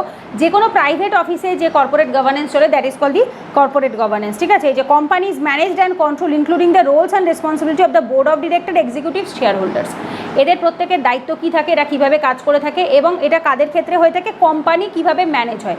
কর্পোরেট টার্মটা ইজ রিলেটেড টু কোম্পানি, ঠিক আছে। এরপর আসে হচ্ছে non profit governance. Non profit governance কোনটা, এনজিও। নন প্রফিট কথাটার মানে কি, নন গভর্নমেন্ট অর্গানাইজেশনস বা নট ফর প্রফিট অর্গানাইজেশনস, এক একজন এক এক নামে বলে। যেমন ধরো যেগুলো ভলেন্টারিলি ওয়ার্ক করে, যেগুলো সাধারণ মানুষের সেবার কাজে নিযুক্ত হয়ে থাকে, ঠিক আছে, তাদের ক্ষেত্রে বলা হয়ে থাকে। এরপর আসে ইন্টারন্যাশনাল গভর্নেন্স। বাইরের দেশগুলো নিজেদের দেশের সাথে কিভাবে বাইরের ইন্টারন্যাশনাল কোঅপারেশন করছে সেটার ক্ষেত্রে আমরা দেখে থাকি, এবং যেটা আমরা একটু বাদেই দেখব, এখানে যে ইন্টারন্যাশনাল এথিক্সের কথা বলা হয়েছে, সেখানেই আমরা দেখব যে ন্যাশনাল লেভেলে সেরকম আলাদা বা ইন্টারন্যাশনাল লেভেলে আলাদা কোনো এথিক্স হয় না, দেশের স্বার্থই ইজ আলটিমেট এথিক্স। যদি আমার এরকম হয় যে আমি আমার দেশেরই এগেনস্টে চলে যাচ্ছি, ইন্ডিয়ার এগেনস্টে যাচ্ছি অন্য দেশকে সাপোর্ট করতে গিয়ে, তার মানে আমি আনএথিক্যাল। দেশত্ববোধক চিন্তাভাবনা সবার ওপরে থাকে, ঠিক আছে, যে দেশ সবার আগে, কারণ আমরা দেশকে মা বলে থাকি, দেশ মাতা। সো তার প্রোটেকশন, তার ডিফেন্স, তাকে, তার স্বার্থটাকে মাথায় রাখা, এটা আমাদের ফার্স্ট প্রায়োরিটি হবে ইন্টারন্যাশনাল এথিক্সের ক্ষেত্রে।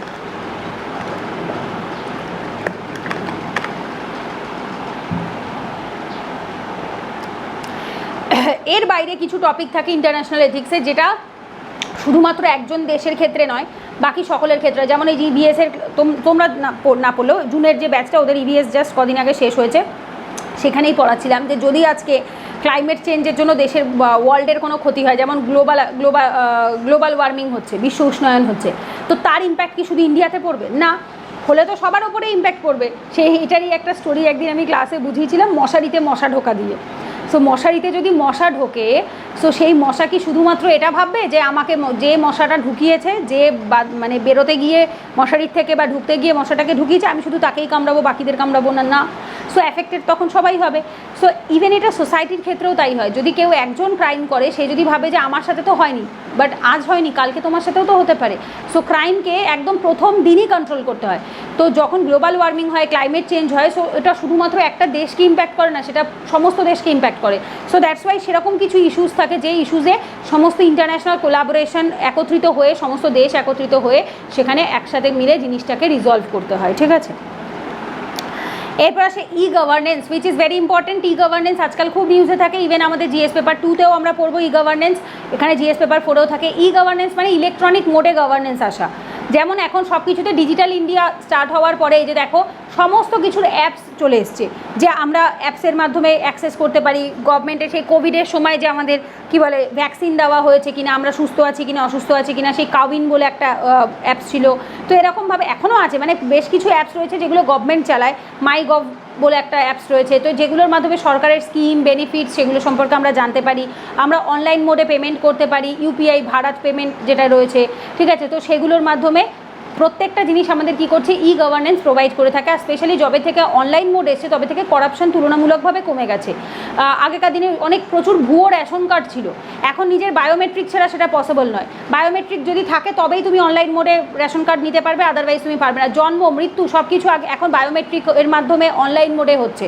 তো যার ফলে কি হয়েছে, অনেক বেশি ট্রান্সপারেন্সি চলে এসছে, অ্যাকাউন্টেবিলিটি চলে এসছে, ঠিক আছে। তো সেটাই এখানে বলেছে, use of technology such as internet, digital service, software to improve the efficiency of transparency, effectiveness of the government service and communication with the citizen.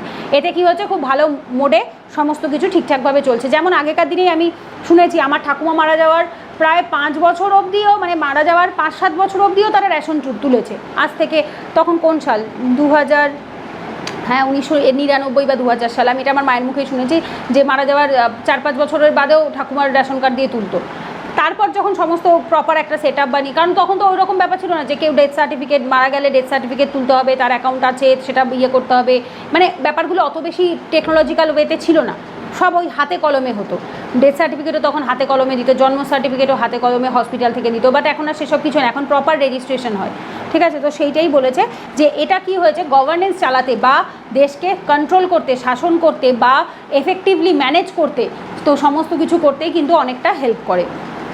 কিছু প্রবলেমও আছে, যেমন ফার্স্ট ইস্যু আসে প্রাইভেসি। সমস্ত কিছু ইন্টারনেটে অ্যাক্সেস হয়ে যাওয়ার জন্য, যেমন এই যে কোভিডের ডেটা, আধারের ডেটা, এগুলো সমস্ত কিছু ব্যাংকের সাথে আধারকে লিঙ্ক করা, রেশন কার্ডের সাথে আধারকে লিঙ্ক করা, আধার কার্ডের সাথে ব্যাংকের পাসবুককে লিঙ্ক করা, আরও দুনিয়ার সাথে দুনিয়াকে লিঙ্ক করে দেয়, প্যান কার্ডের সাথে ব্যাংককে লিঙ্ক করে দেওয়া, একটা মোবাইল নাম্বার দিয়ে এখন টাকা পাঠানো যায়, টাকা তোলা যায়, এভরিথিং, প্রত্যেকটার সাথে প্রত্যেকটা কানেক্টেড, এভরিথিং ইজ কানেক্টেড। তো এটা হয়ে কিছু দিকে সুবিধা হয়েছে, আবার কিছু দিকে অসুবিধাও হয়েছে, বোঝা গেছে। তো সেইটাই বলেছে এখানে যে এই ই গভর্নেন্স হওয়ার ফলে কিন্তু কী হয়েছে, কিছু কিছু প্রাইভেসি ইস্যুস এসছে, ঠিক আছে, যেটা হচ্ছে তোমার আর্টিফিশিয়াল ইন্টেলিজেন্স, তারপরে হচ্ছে এগুলোর মাধ্যমে আমাদের কিছু ইনফরমেশানস লিক হয়ে যায় বাইরে। এরপরে সে ডিজিটাল ডিভাইড, কি আর একটা প্রবলেম কী হয়েছে, ডিজিটাল ডিভাইড। যেমন ধরো আমার বাবা, সে অ্যাক্সেস করতে পারে না ইন্টারনেট সার্ভিস, সে এখনও পারে না মোবাইল ফোন ইউজ করা, নিজে নিজে নেট চালানো বা সেগুলো করা বাবা পারে না। সো দ্যাট মিনস আমার আর বাবার মধ্যে এটাই ডিফারেন্স হয়ে গেছে, বা আমার বাবার বয়সী হয়তো আর একটা বয়স্ক লোক, সে হয়তো পারে, সে হয়তো সমস্তটা করে। সো এদের মধ্যে ডিজিটাল ডিভাইড হয়ে গেছে। দ্যাট ইজ কল দি, যখন ইন্টারনেট সার্ভিসের মাধ্যমে আমরা কিছু অ্যাক্সেস করব, তখন সেই স্মার্টফোনটা তার কাছে থাকতে হবে, স্মার্টফোনের জন্য ইন্টারনেট সার্ভিস তার কাছে থাকতে লাগবে, তাকে সেই ব্যবহারটা জানতে হবে। সো তিনটেই যদি ঠিকঠাক থাকে তবে গিয়ে একটা লোক হচ্ছে তোমার ই গভর্নেন্স অ্যাক্সেস করতে পারে। হ্যাঁ, আর একটা পদ্ধতি হয়, যদি এখন যেটা হয়েছে সেটা হচ্ছে সাইবার কি যেন বলে ওগুলোকে, সাইবার ক্যাফে। সাইবার ক্যাফেতে গিয়ে যারা নিজেরা পারে না তারা গিয়ে বলে আমাদের এই কাজটা করে দিন, ওরা করে দেয়। তার জন্য তোমাকে সময় এবং পয়সা দুটোই দিতে হয়। সো আলটিমেটলি এটা কী করেছে, এটা ডিজিটাল ডিভাইড তৈরি করেছে। এবার সাইবার ক্যাফে বলো, আদার্স বলো, এগুলো তুমি শহর অঞ্চলে ভুর পাবে, বাট এটা তুমি খুব একদম গ্রামের ভেতরে চলে যাও, সেখানে তুমি সেটাও পাবে না, সেখানে প্রপার ইন্টারনেট সার্ভিসটাও ঠিকঠাক পাবে না, নেটওয়ার্কের প্রবলেম হয়। অনেক স্টুডেন্ট আমাকে বলে দিদি লাইভে ক্লাস করতে পারি না, আমাদের এখানে ইন্টারনেটের প্রবলেম হয়ে থাকে। বিকজ কেন, কারণ হচ্ছে তাদের ওখানে ওই প্রবলেম, ইন্টারনেটের সার্ভিসের হয়তো টাওয়ার অত ভালো নেই, দ্যাটস ওয়াই, ঠিক আছে। তো এটা আলটিমেটলি কী করে, ডিজিটাল ডিভাইড ক্রিয়েট করে। এরপর আসে সাইবার সিকিউরিটি, যেটার কথা আমি একটু আগেই বলছিলাম। যেমন এই যে দেখো, ransomware attack on the Kerala state electricity board, এটা 2018 সালে না 20 সালে হয়েছিল। কেরালার হচ্ছে তোমার ইলেকট্রিক যে রয়েছে, কী যেন ওটাকে বলে, স্টেট ইলেকট্রিসিটি বোর্ড, যেমন আমাদের WBSEDCL রয়েছে, কলকাতায় একটা রয়েছে, তো সেরকম কেরালার বোর্ডটার ওপর র্যানসামওয়্যার অ্যাটাক আসে, ঠিক আছে, ম্যালওয়্যার, র্যানসামওয়্যার, এরকম ধরনের বাগ অ্যাটাক করে। যে আমি তোমাদের বলছি না ইউটিউবে যে লাইভের প্রবলেম হচ্ছে, ওখানে বারবার ওটাই দেখাচ্ছে যে বাগ অ্যাটাক করেছে ইউটিউব লাইভটাকে। সো দ্যাটস ওয়াই ওটা হবে না, আপাততর জন্য ওটা স্টপ করতে হচ্ছে। তো এই যে জিনিসটা, এটা অনেক সময় সোশ্যাল, যে যখন আমরা ইন্টারনেটের মাধ্যমে কোনো কাজ করি তখন আমাদেরকে এটা মানতেই হবে যে আমরা সবসময় একদম স্মুথ সার্ভিস পাবো না। তো সেখানে আমাদের ভাইরাস অ্যাটাক করতে পারে, বাগ অ্যাটাক করতে পারে, আমাদের র্যানসামওয়্যার অ্যাটাক করতে পারে, ম্যালওয়্যার অ্যাটাক করতে পারে, ঠিক আছে। সো এইভাবে করে মাথায় রাখতে হবে। এবং সেই টাইমে কেরালাতে টোটাল ইলেকট্রিসিটি বহু দিনের জন্য বন্ধ ছিল, ঠিক আছে। সো এই জিনিসটা কেন হয়, because of the cyber security issue, আর এটাও এসেই ই গভর্নেন্সের জন্যই।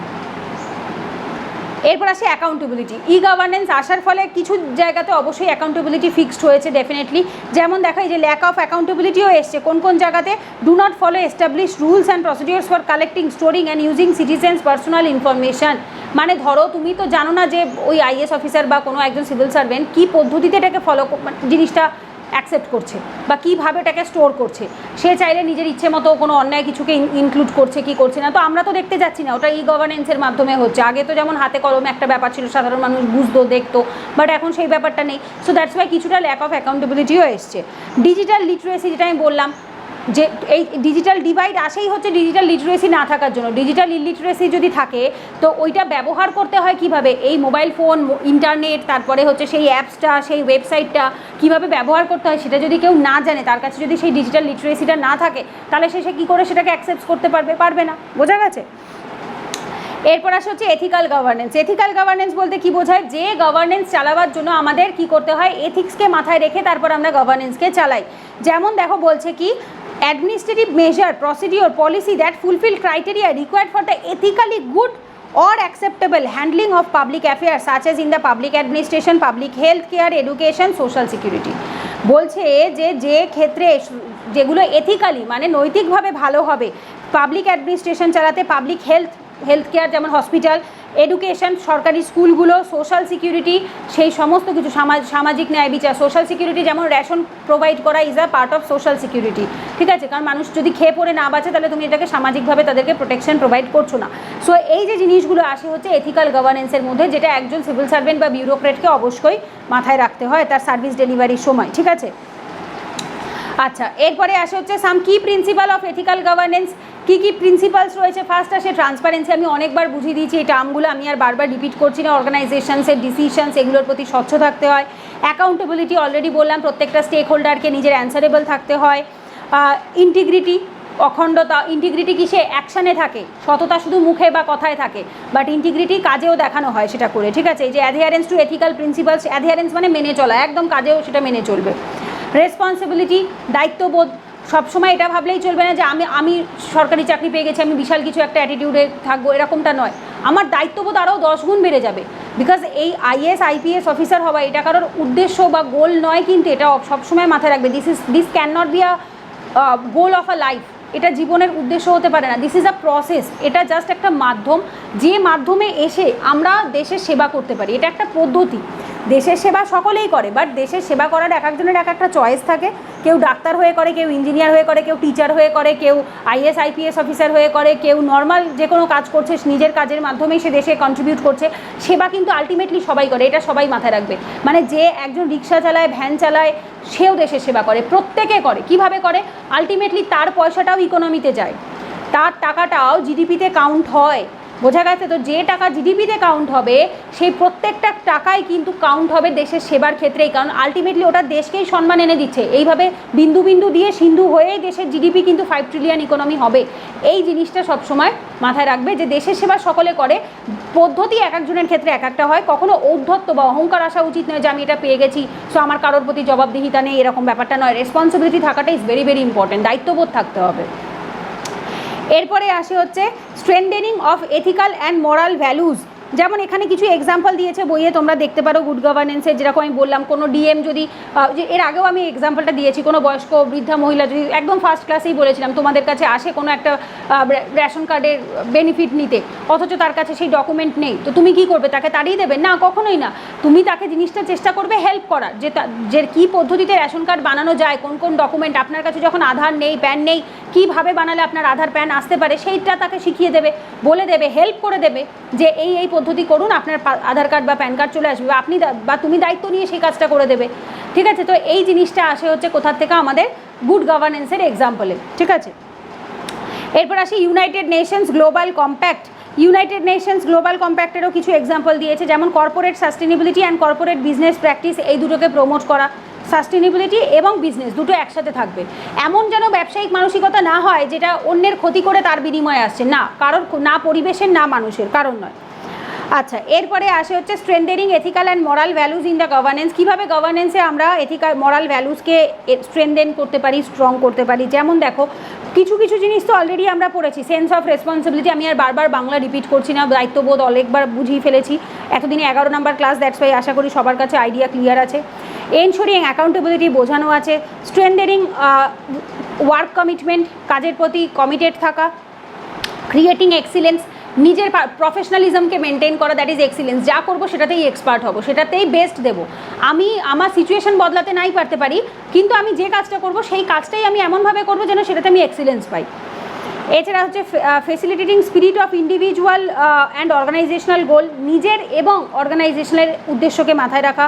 ডেভেলপিং রেসপন্সিভনেস, সবসময় নিজের ভেতরে দায়িত্ববোধকে বাড়ানো। শোয়িং কম্প্যাশন, সকলের প্রতি সেই সহানুভূতি, ভালোবাসা, সমবেদনা, এটা দেখাতে হবে। প্রোটেক্টিং দ্য ন্যাশনাল ইন্টারেস্ট, দেশের ইন্টারেস্টকে রক্ষা করতে হবে। Safeguarding the spirit of justice, ন্যায় বিচারের যে মানসিকতা সেটাকে সেফগার্ড করতে হবে। Bringing transparency and elevating integrity, স্বচ্ছতা এবং হচ্ছে ইন্টিগ্রিটি, কর্মেও ইন্টিগ্রিটিকে আনতে হবে। তো এগুলো আশা করি আর বোঝাতে হবে না, কারণ আমরা হিউম্যান ভ্যালুস চ্যাপ্টার পড়ে ফেলেছি, খুব ডিটেলে আলোচনা করেছি যে কীভাবে এথিক্যাল ভ্যালুসকে বাড়ানো যেতে পারে। এগুলো যার ভেতর আছে তার ভেতর অটোমেটিক্যালি এথিক্যাল ভ্যালুস বাড়বে। এছাড়া আরও এটা কী কী পদ্ধতিতে করা যেতে পারে, যেমন by code of conduct, already আমরা পড়েছিলাম এথিক্সের কোড অফ কন্ডাক্ট, মনে আছে? এই 7 নম্বর চ্যাপ্টারে স্টার্টিংয়েই ছিল যে কিছু নির্দিষ্ট কোড বলা হয়ে থাকে, কিছু নির্দিষ্ট কোড বা তোমাকে নির্দিষ্ট প্যারামিটার্স দিয়ে দেওয়া হবে যে দিস ক্যান বি ফুলফিলড, এইগুলো তোমাকে ফুলফিল করতে হবে, ঠিক আছে? আচ্ছা, এরপরে যেমন বাই কোড অফ এথিক্স, যেটাও এই ক্লাসেরই ফার্স্ট টাইম আমরা পড়েছি। Upward downward accountability and transparency, এখানেও আমরা পড়েছি। আপওয়ার্ড এবং ডাউনওয়ার্ড, ভার্টিক্যালি, হরিজন্টালি, নিচে, সমস্ত জায়গাতে আমরা একে অপরের প্রতি জবাবদিহি করব, ট্রান্সপারেন্সি এবং অ্যাকাউন্টেবিলিটি মেনটেন করব। প্রবিটি ইন গভর্নেন্স, গভর্নেন্সের ভেতরে আমাদের স্বচ্ছতা মেনটেন করতে হবে, যেটার পরের চ্যাপ্টারে, মানে আজকে রাতে যে ক্লাসটা হবে 8টা থেকে, ওই ক্লাসটাতেই আমরা পড়বো প্রবিটি ইন গভর্নেন্সের ফার্স্ট টপিকটা। এরপর আসে হচ্ছে লিডারশিপের ভ্যালুজ, যার ভেতর নেতৃত্ব দেওয়া, যে নেতৃত্ব দেয় না সে কখনো অসৎ হতে পারে না। অসৎ ব্যক্তির মধ্যে নেতৃত্ব দেওয়ার কোয়ালিটি কোনোদিনও থাকতে পারে না। আজকে একবার ভেবে দেখো না আমাদের ফ্রিডম ফাইটারদের কথা, নেতাজি সুভাষচন্দ্র বোস, তারপর জওয়াহরলাল নেহরু, মহাত্মা গান্ধী, এরা প্রত্যেকে সৎ ব্যক্তি ছিলেন। অসৎ হলে এরা যদি কখনো অ্যাকাউন্টেবল না হতেন, জবাবদিহি না করতেন, তাহলে কখনো এরা নেতৃত্ব দিতে পারতেন না। নেতারা সবসময় কী হয়, সর্দার বল্লভভাই প্যাটেল, লাল বাহাদুর শাস্ত্রী, প্রত্যেককে দেখে নাও, বি.আর. আম্বেদকর, এরা প্রত্যেকে কিন্তু ট্রান্সপারেন্ট অ্যাকাউন্টেবল ব্যক্তি ছিলেন, তবেই তারা কিন্তু নেতৃত্ব দিতে পেরেছেন। অসৎ ব্যক্তি কোনোদিনও নেতৃত্ব দিতে পারে না, তাকে সাধারণ মানুষ কোনোদিনও নেতা রূপে দেখবেই না। যে নেতা রূপে, সাধারণ মানুষ যাকে নেতা মনে করে সেই কিন্তু আসল নেতা, সবসময় এই কথাটা মাথায় রাখবে। যে নিজেকে নেতা বলে সে নেতা নয়, ঠিক আছে? যাকে মানুষ নেতা হিসাবে মানে সেই কিন্তু নেতা হয়। সো নেতৃত্ব সেই দিতে পারে যাকে মানুষ ভালোবাসবে। এরপর আসে ফাউন্ডেশনাল ভ্যালুজ অ্যান্ড মেনশন, যেটা আমরা অলরেডি বলেছি এর আগে, সেটাই বলেছে। প্রিন্সিপাল অফ সেলফলেসনেস, এটাও আমাদের আগে পড়া আছে, যে নিঃস্বার্থ মানসিকতা, কর্ম বা সেবার যে মানসিকতাটা, তো সেই মানসিকতাটাই সেলফলেস বা নিষ্কাম কর্ম আমাদেরকে দিয়ে করিয়ে থাকে, উইদাউট এনি রেজাল্টের এক্সপেকটেশনস ছাড়া। এরপরে আসে হচ্ছে sense of belongingness with the public. Belongingness মানে কি? আত্মীয়তার ভাব। তো এই আত্মীয়তার ভাব শুধুমাত্র নিজের বাবা মা ভাই বোনের প্রতি বা হাজব্যান্ড ওয়াইফ বাচ্চার প্রতি নয়, পাবলিকের প্রতি, সাধারণ মানুষের প্রতি থাকবে। যে বিং অ্যান্ড পাবলিক সার্ভেন্ট, তো তোমাকে এটা মাথায় রাখতে হবে, আমি যদি তাদের সেবা করি, আমি যেমন আমার ফ্যামিলির পরিবারের সেবা করছি, তেমন আমাকে এদেরও সেবা করতে হবে, ঠিক আছে? তো এই সেন্স অফ বিলঙ্গিংনেসটা, যে আমি তাদের হয়ে বিলং করি, তারা আমার বিলং করে, আমি তাদের এবং তারা আমার, এইটাকেই আত্মীয়তার বা শিপের ভালোবাসার সম্পর্ক বলে, যেটা কিনা সেন্স অফ বিলঙ্গিংনেস থেকে আসে। তাদের সমস্যা হলে সেই সমস্যাটা সমাধান করে দেওয়া, যখন কোনো মানুষ তোমার কাছে প্রবলেম নিয়ে আসে, সেই প্রবলেমটাকে শান্ত মাথায় শোনা। You have to be a good listener first হতে হয়, তারপর তো তুমি ভালো বক্তা হবে। এরপর আসে হচ্ছে responsible and responsive civil servant. Responsible এবং রেসপন্সিভ দুটোর মধ্যে কিন্তু একটু ডিফারেন্স আছে। রেসপন্সিবল মানে হচ্ছে যে দায়িত্ব সম্পন্ন, যাকে দায়িত্ব দিলে সে দায়িত্বটা পালন করে ঠিকঠাকভাবে। আর রেসপন্সিভ মানে হচ্ছে যে চট করে ইমিডিয়েটলি অ্যাকশন নেয়। রেসপন্সিভ আমরা অনেক সময় বলে থাকি না, যে নার্ভাস সিস্টেমে কী বলা হয়, রেসপন্স টার্মটা বলা হয়, যে আমাদের এইখানে আসে এবং উদ্দীপক যায় এবং উদ্দীপনায় সাড়া দেওয়া, that is called responsive, right? So তার মানে হচ্ছে যখন কেউ তোমাকে উদাসীন বা ক্যাজুয়াল হলে চলবে না। কেউ তোমার কাছে এসে তার জীবনের দুঃখের কথা বা প্রবলেমের কথা বলছে, আর তুমি ভাবছো ও আচ্ছা ঠিক, এরকম করে ঝিমিয়ে যাচ্ছ, হবে না।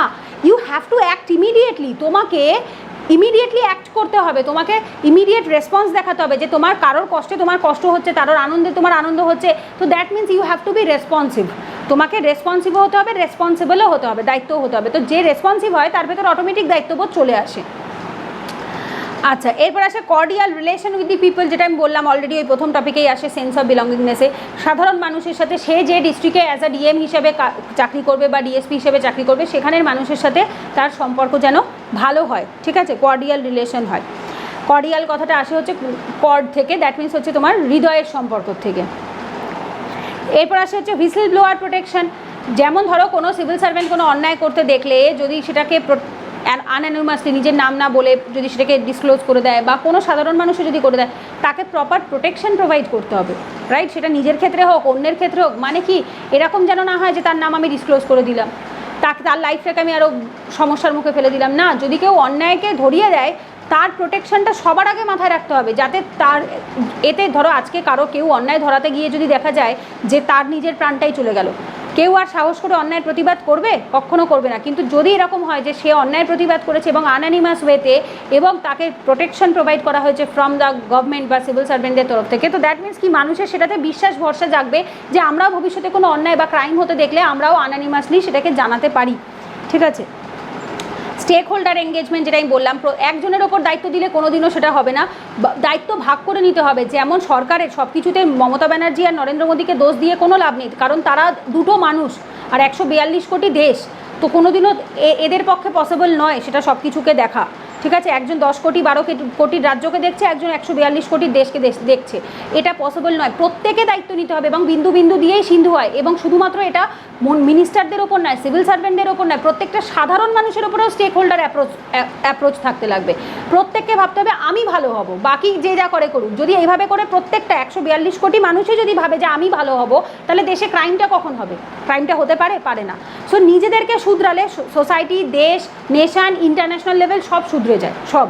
ঠিক আছে? এটা আমি পার্সোনালি নিজে অন্তত মনে করি, ইন্ডিভিজুয়াল ব্যক্তিসত্ত্বা ইজ ভেরি ভেরি ইম্পর্ট্যান্ট। আমার অন্তত মনে হয় সব সময় এই যে পপুলেশনের ওপর কন্ট্রোল রাখা, র্যান্ডাম ছেলেমেয়ের জন্ম না দেওয়া, র্যান্ডাম অনেকে আমি দেখেছি, ইভেন আগেকার দিনেও হতো 7টা 8টা 10টা 15টা প্রচুর বাচ্চা জন্ম। ইভেন কত ইউটিউবে দেখবে বহু লোকের ইন্টারভিউ রয়েছে যে এতগুলো বিয়ে, এতগুলো বাচ্চা। এগুলো তো আলটিমেটলি তো সোসাইটির ওপর বার্ডেন তো পড়েই, দেশের ওপর তো বার্ডেন একটা আসেই। At the same time proper ভালো শিক্ষার মাধ্যমেও তারা বড় হতে পারে না, যেটা বাবা মা একটা কি দুটো বাচ্চাকে যে শিক্ষাটা বা যেভাবে এথিক্যালি তৈরি করতে পারে, যে প্রপার এডুকেশনটা দিতে পারে, সেটা কখনোই এর নাম্বার অফ বাচ্চাকে, চিলড্রেনকে কখনো দেওয়া যায় না। সো দ্যাট মিনস এমন সন্তান তৈরি করো যেটা দেশের গর্ব হবে, দেশের বার্ডেন হবে না। সো যদি প্রথম থেকে এই মানসিকতাটা থাকে, তারা গিয়ে দেশকে ভালো পথে নেবেই, তারা কখনো দেশকে খারাপ পথে নিতেই পারবে না কখনো সেটা। ঠিক আছে? লিডারশিপ, এই সমস্ত মানুষরাই লিডারশিপ কোয়ালিটি থাকে তাদের মধ্যে। এডুকেশন এবং ট্রেনিং, অবশ্যই এটা ভীষণভাবে ম্যাটার করে। শিক্ষা ব্যবস্থায় যদি সমস্যা থাকে, প্রপার ট্রেনিংয়ে যদি সমস্যা থাকে, যেমন দেখো এই যে এথিক্স সিলেবাসটাকে অ্যাড করা হয়েছে, কেন অ্যাড করা হয়েছে? যাতে তোমরা এটাতে পড়ছো, এডুকেশন থেকে শিখছো তোমরা এটা, আবার অ্যাট দ্য সেম টাইম যখন তোমাদের লাবাসনাতে ট্রেনিং চলবে 1.5 বছর, যখন তারপর আবার যখন এই 3 মাস লাবাসনাতে, তারপর আবার একটা 1.5 বছরের বোধহয় একটা প্রফেশনাল পিরিয়ডে একটা ট্রেনিং চলে, তোমাদেরকে সেখানে হাতে ধরে কীভাবে মানুষের সাথে ডিল করতে হয়, তোমাদের যারা সিনিয়র থাকবে তারা শেখাবে। তো এই যে জিনিসগুলো, এগুলো আলটিমেটলি আমাদেরকে কি প্রোভাইড করে থাকে? একজন স্ট্রেনদেন কীভাবে এথিক্সকে স্ট্রেনদেন করা যায় গভর্নেন্সে, সেটাই আলটিমেটলি আমাদের শেখায়।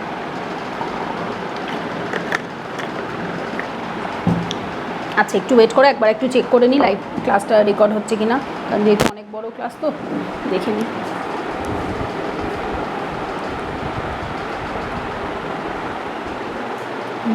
ঠিক আছে,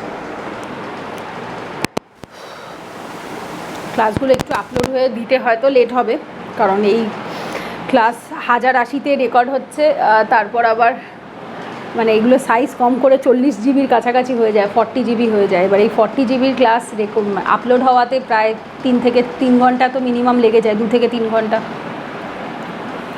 আচ্ছা, এরপরে আসবো হচ্ছে areas of attention.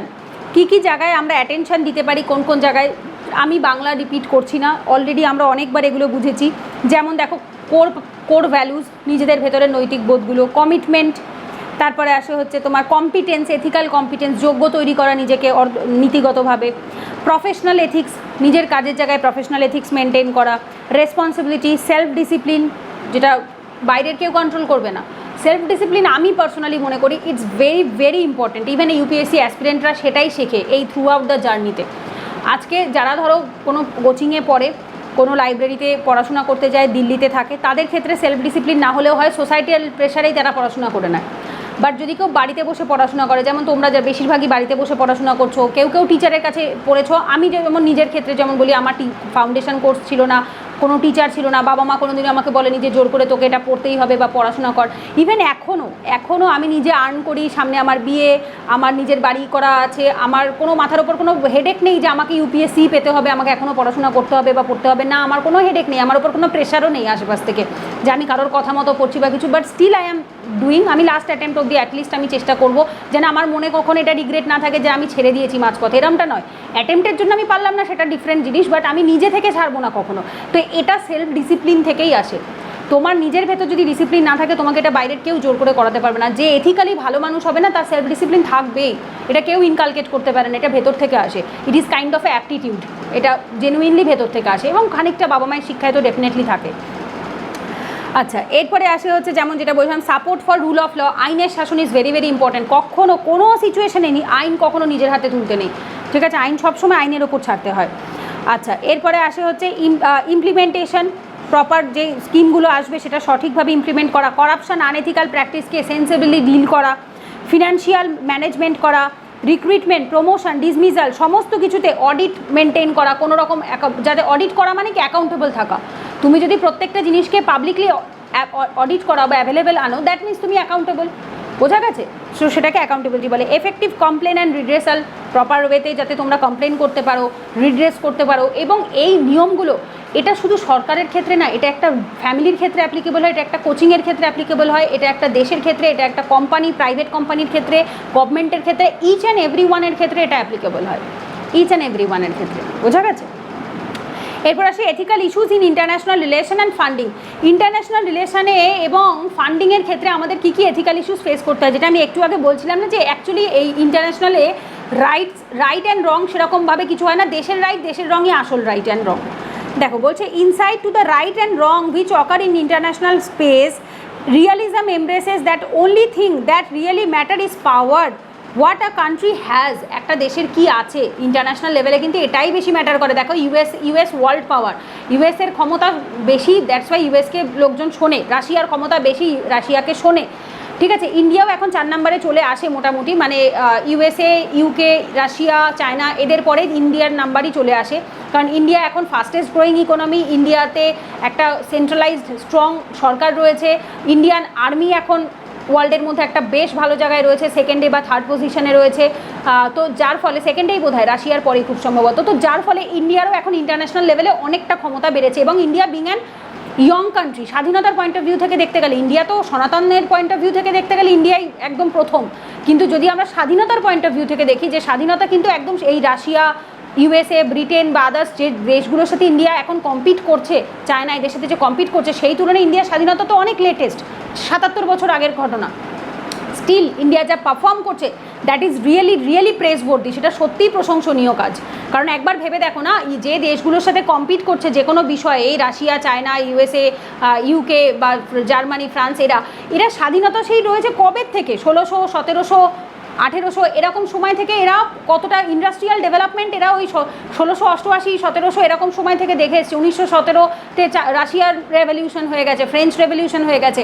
So that means হচ্ছে এরা অলরেডি অ্যাডভান্স, আমাদের থেকে অনেক বিষয়ে অ্যাডভান্স, অনেক আগে স্বাধীনতা পেয়েছে। বাট সেই তুলনায় আমরা স্বাধীনতা পেয়েছি অনেক লেটে, তারপরেও এখনও যা আমরা পারফর্ম করছি, দ্যাট ইজ রিয়েলি প্রেজওয়ার্দি। এবং এখানে আমাদের এত পপুলেশন।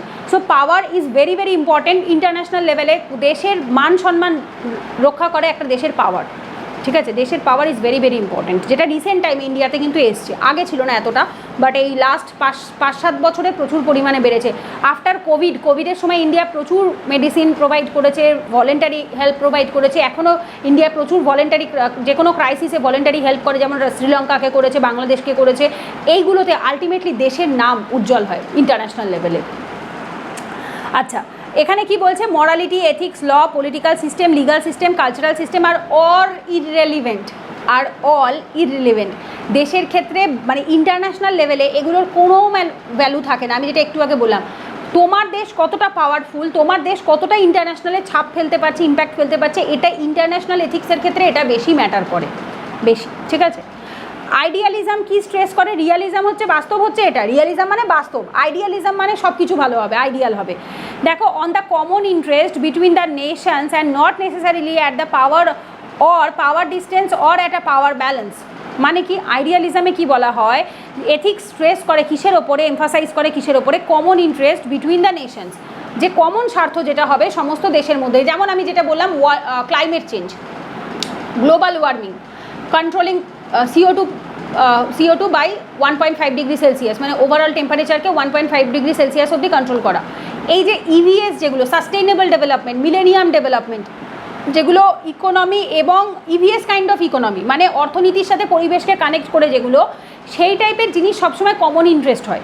যেটা আমি বললাম, যদি মশারিতে মশা ঢোকে, একজন যে ঢুকিয়েছে তাকে কামড়াবে না, সবাইকে কামড়াবে। তো দেশে যদি মানে ওয়ার্ল্ডের ওপরে যদি কোনো আপত্তি আসে বা কোনো খারাপ সিচুয়েশান, এমার্জেন্সি সিচুয়েশান আসে, যেটা প্রাকৃতিকভাবে দুর্যোগভাবে আসবে, সেটা একটা দেশ নয়, সবাই অ্যাফেক্টেড হবে। যেমন কোভিড এসছে, যখন কেউ একা অ্যাফেক্টেড হয়নি, সবাই অ্যাফেক্টেড হয়েছে, প্রত্যেকটা দেশ কম বেশি অ্যাফেক্টেড হয়েছে। সো দ্যাট ইজ কল দি হচ্ছে তোমার আইডিয়ালিজমে বলা হয় common interest is very important. Constructivism, এগুলো এক একটা ইডিওলজি, কিন্তু দিজ অল আর থিওরি বা ইডিওলজির মধ্যে আসে। কনস্ট্রাকটিভিজমে কী করে, ফোকাস করে হচ্ছে ম্যাটার্সের ওপর, such as foreign policy, diplomatic initiative to shape the international relation, international স্ফিয়ারে।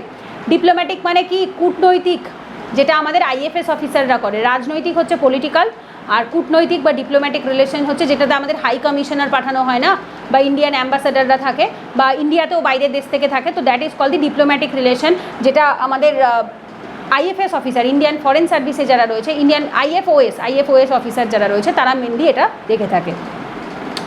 আর এই সমস্ত ক্ষেত্রে মেনলি সিগনেচার করা বা যে সমস্ত যে ইয়েগুলো, মানে হেড অফ দ্য স্টেট হিসাবে প্রেসিডেন্ট সই করে। অলওয়েজ রিমেম্বার, পলিটিক্যাল যেগুলো হয়, গভর্নমেন্টের যেগুলো হয় না, সেখানে প্রাইম মিনিস্টার সই করে। প্রাইম মিনিস্টারের কথাই গভর্নমেন্টের ক্ষেত্রে শেষ হয়। বাট যখন ইন্টারন্যাশনাল লেভেলে থাকে, তখন কিন্তু দেশকে রিপ্রেজেন্ট করে প্রেসিডেন্ট। দেশের, যার জন্য হেড অফ দ্য গভর্নমেন্টকে prime minister, head of the state বা হেড অফ দ্য নেশনকে প্রেসিডেন্ট। তো যখন সিটিজেন অফ দ্য, একটা সিটিজেনের লিস্ট থাকে, ফার্স্ট নাম কিন্তু থাকে প্রেসিডেন্টের, ঠিক আছে, তারপর ভাইস প্রেসিডেন্ট, তারপর থাকে prime minister. So president, vice president এরা হচ্ছে বেশি জায়গা পেয়ে থাকে কোথায়, যখন ইন্টারন্যাশনাল লেভেলে আমাদেরকে কোনো দেশের নামের হিসাবে আর কি জিনিসটা আসে। তো ঠিক আছে, তো এইভাবে। আচ্ছা, এরপরে আসে হচ্ছে সাম অফ দ্য আইডিয়াস, যেমন হচ্ছে তোমার এখানে শর্টে কিছু ব্রিফে বলেছে। ফার্স্ট আসে হচ্ছে করাপশন। করাপশনে কি বলা হচ্ছে, করাপশন কখন হয়, যখন funds are resources intended for the development, মানে উন্নতির জন্য যে টাকা অ্যালোকেট করা হয়, যেমন ওয়ার্ল্ড ব্যাংক, IMF, মানে ইন্টারন্যাশনাল মনিটারি ফান্ড, এরা কিছু অ্যালোকেট করে, বা WTO কিছু গাইডলাইন্স দিয়ে দেয় যে আমাদের বিজনেসের ক্ষেত্রে এগুলো মানতে হবে, আমাদের ট্রেডের ক্ষেত্রে, ব্যবসা বাণিজ্যের ক্ষেত্রে, এক্সপোর্ট ইম্পোর্টের ক্ষেত্রে এগুলো মানতে হবে। তো তখন যদি সেটা ঠিকঠাকভাবে ইউটিলাইজ না হয়, ফান্ড রিসোর্স যদি অ্যালোকেশনস প্রপারলি না হয়, that time it is call the corruptions, ঠিক আছে। আচ্ছা, এটা কি হয়ে থাকে, এই যে বলছে misappropriate or embezzled by individual or যদি গভর্নমেন্ট, সেটা একজন ব্যক্তি হোক বা সরকার হোক, কেউ না কেউ যদি সেটাকে নষ্ট করে, এর ফলে কি হবে, পভার্টি এবং ইনইকুয়ালিটিতে ভরে যাবে।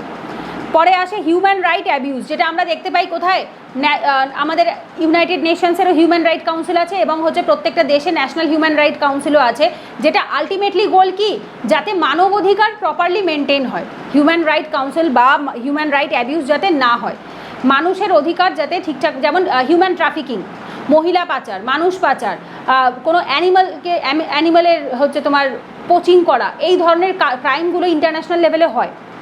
দেখবে এখানকার মানুষকে ওখানে পাচার করে দেওয়া, এখানকার মহিলাদের ওখানে পাচার করে দেওয়া, অন্যান্য দেশে পাচার করে দেওয়া, টেররিস্ট গ্রুপের সাথে বাধ্য করে যুক্ত করা, এগুলো প্রত্যেকটা হিউম্যান রাইট অ্যাবিউজের আন্ডারে পড়ে।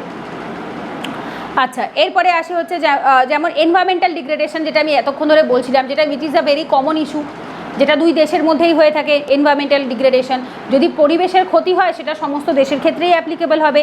এই যে বলছি ইন্টারন্যাশনাল রিলেশনের funding raise ethical concern when they contribute to environmental degradation. যেমন ধরো, যদি অ্যামাজন ফরেস্টে যখন আগুন লেগেছে, শুধুমাত্র কিন্তু ব্রাজিল বা হচ্ছে তোমার কী বলে ওটাকে, সাউথ আমেরিকা অ্যাফেক্টেড হবে না, পুরো জায়গাটাই, পুরো দেশই অ্যাফেক্টেড, পুরো ওয়ার্ল্ড অ্যাফেক্টেড হবে, পুরো পৃথিবী অ্যাফেক্টেড হবে। কারণ হচ্ছে অ্যামাজন কী করে, প্রচুর পরিমাণ অক্সিজেন তৈরি করে। যখন অস্ট্রেলিয়াতে ফরেস্ট ফায়ার হবে, শুধুমাত্র যে ওখানে ক্ষতি হবে তা নয়, আশেপাশে সবার উপরে ইম্প্যাক্ট পড়বে। তো এইভাবে পরিবেশের ক্ষেত্রে যখন আমরা দেখব, বা যখন কোনো ন্যাচারাল ক্যালামিটি আসে, কোভিডের মতো সিচুয়েশন আসে, এইগুলো কিন্তু পরিবেশের থেকেই মেন আসে। এরপর আসে হচ্ছে fair trade and labour practices. Fair trade and labour practices, এই যেটা WTO অ্যাকচুয়ালি মেনটেন করে থাকে ফেয়ার ট্রেড ওয়েতে, যাতে কোনো রকম সাবসিডির মাধ্যমে, যারা ইকোনমি পড়েছো WTOতে জানবে যে সাবসিডির মাধ্যমে, সাবসিডিকে WTO কখনো এনকারেজ করে না, সবসময় ডিসকারেজ করে।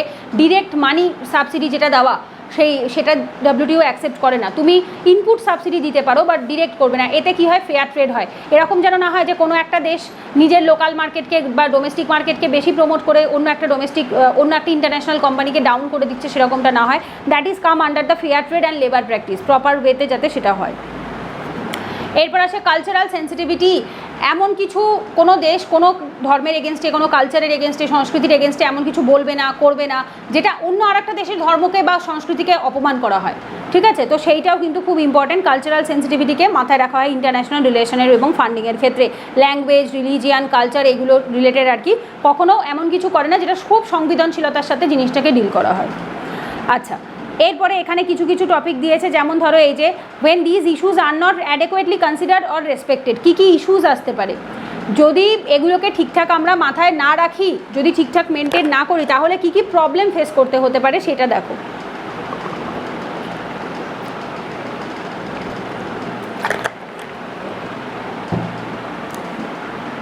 কোয়েস্ট ফর টেরিটরি, যেটা আগেকার দিনে হতো, অ্যাটাক করতো, যেমন ব্রিটেনরা ইন্ডিয়াতে কেন এসেছিল? Quest for territory.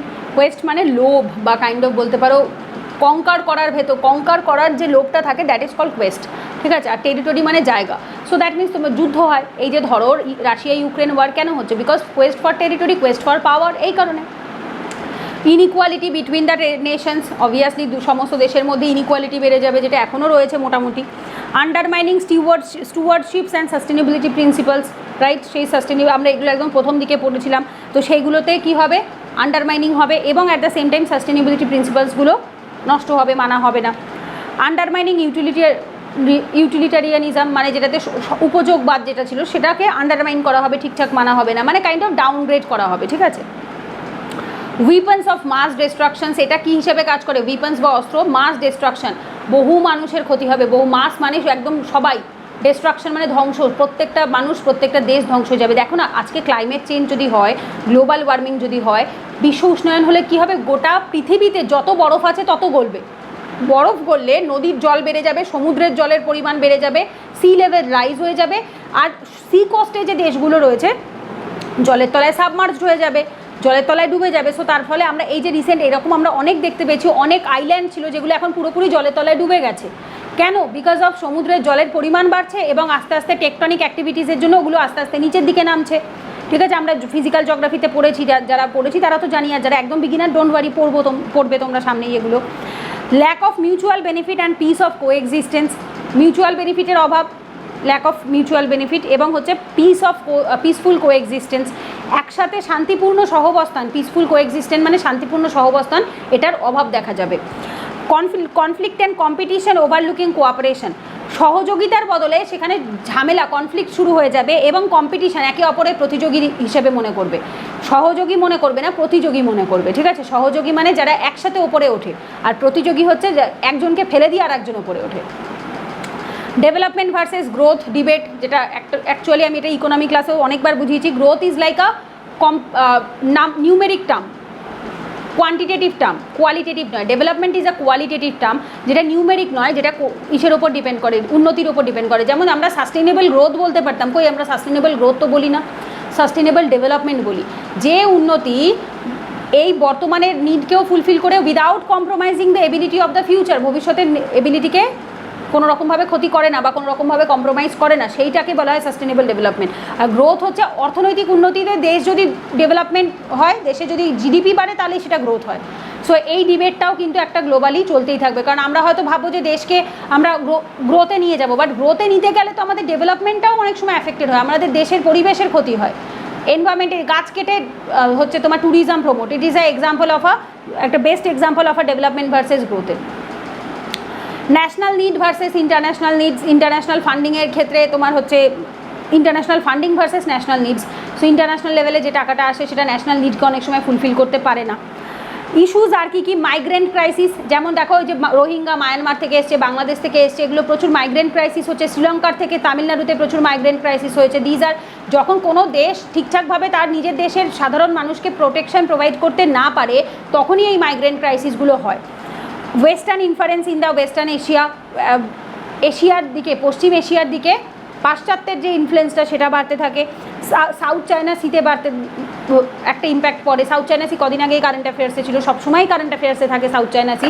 It is a very, আগের দিন ম্যাপের ক্লাসেও, জুনের ব্যাচে ম্যাপের ক্লাসেও পড়িয়েছিলাম সাউথ চায়না সি।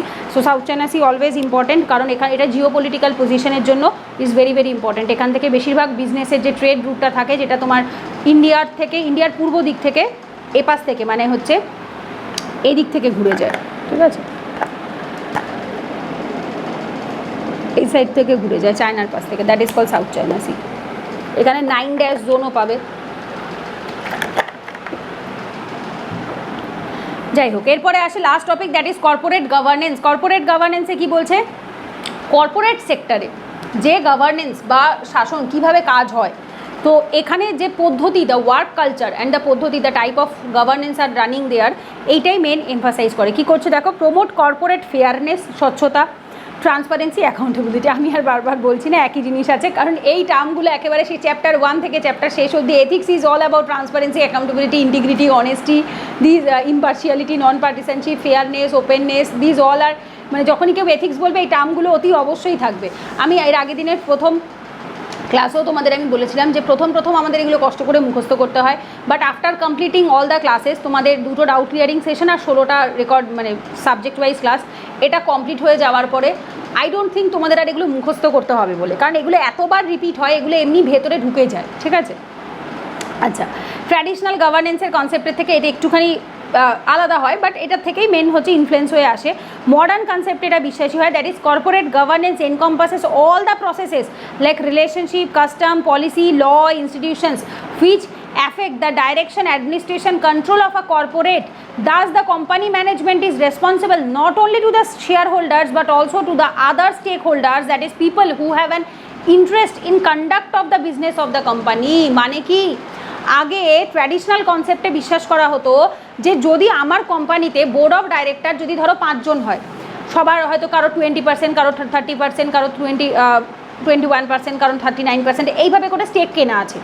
তো আমরা তখন কি হতো, কর্পোরেট গভর্নেন্সে শুধুমাত্র তাদের প্রতিই দায়বদ্ধ থাকতাম, যে যারা যারা আমার কোম্পানির শেয়ার কিনেছে, মালিক হচ্ছে সবাই ভাগ করা রয়েছে, তাদের প্রতি দায়বদ্ধ। বাট না, corporate governance is a modern concept, যেখানে শুধুমাত্র যে স্টেক হোল্ডার তাদের ক্ষেত্রে নয়, অ্যাট দ্য শেয়ার হোল্ডার শুধু তাদের ক্ষেত্রে নয়, অ্যাট দ্য সেম টাইম স্টেক হোল্ডারদের ক্ষেত্রেও অ্যাপ্লিকেবল। শেয়ার হোল্ডার মানে যারা শেয়ারটা হোল্ড করে, মালিকানা হোল্ড করে, আর স্টেক হোল্ডার হচ্ছে যারা মালিকানা হোল্ড করে না বাট স্টিল তাদেরও প্রতিও দায়বদ্ধতা থাকতে হবে। যেমন সাধারণ মানুষ, যেমন এই যে বলছে have an interest in conduct, people who have an interest in conduct of the business of the company.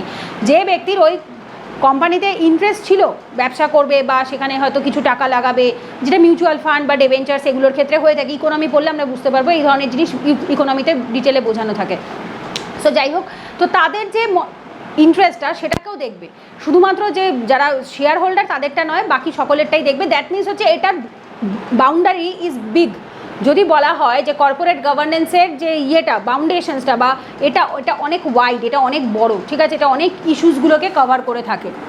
অবজেক্টিভসটা কি কর্পোরেট গভর্নেন্স কনসেপ্টটা আনার জন্য, দেখো, যাতে কিনা কি করে ডিসক্লোজারকে অ্যাটেন্ড করতে পারে, ট্রান্সপারেন্সি মেনটেন করতে পারে, অ্যাকাউন্টেবিলিটি ফিক্সড করতে পারে। যারা কন্ট্রোল অ্যান্ড ম্যানেজার রয়েছে তাদের অ্যাকাউন্টেবিলিটি ফিক্সড করা, আমি বাংলা মানে বারবার বলছি না, কর্পোরেট রেসপন্সিবিলিটিকে বাড়াতে পারে, ম্যানেজমেন্ট এবং রিস্ক মনিটরিংকে র্যাশনালাইজ করা, যুক্তিসঙ্গত করা এবং টাইম টু টাইম সেটাকে প্রপারলি ম্যানেজ করা, ডিসিশন মেকিংকে আরও ভালো এফিশিয়েন্ট করতে হবে, সিদ্ধান্ত যেটা নেবে সেটা আরও বেটার সিদ্ধান্ত নেবে, ইন্টিগ্রিটি, প্রবিটি এগুলো গভর্নেন্সে মেনটেন করতে হবে।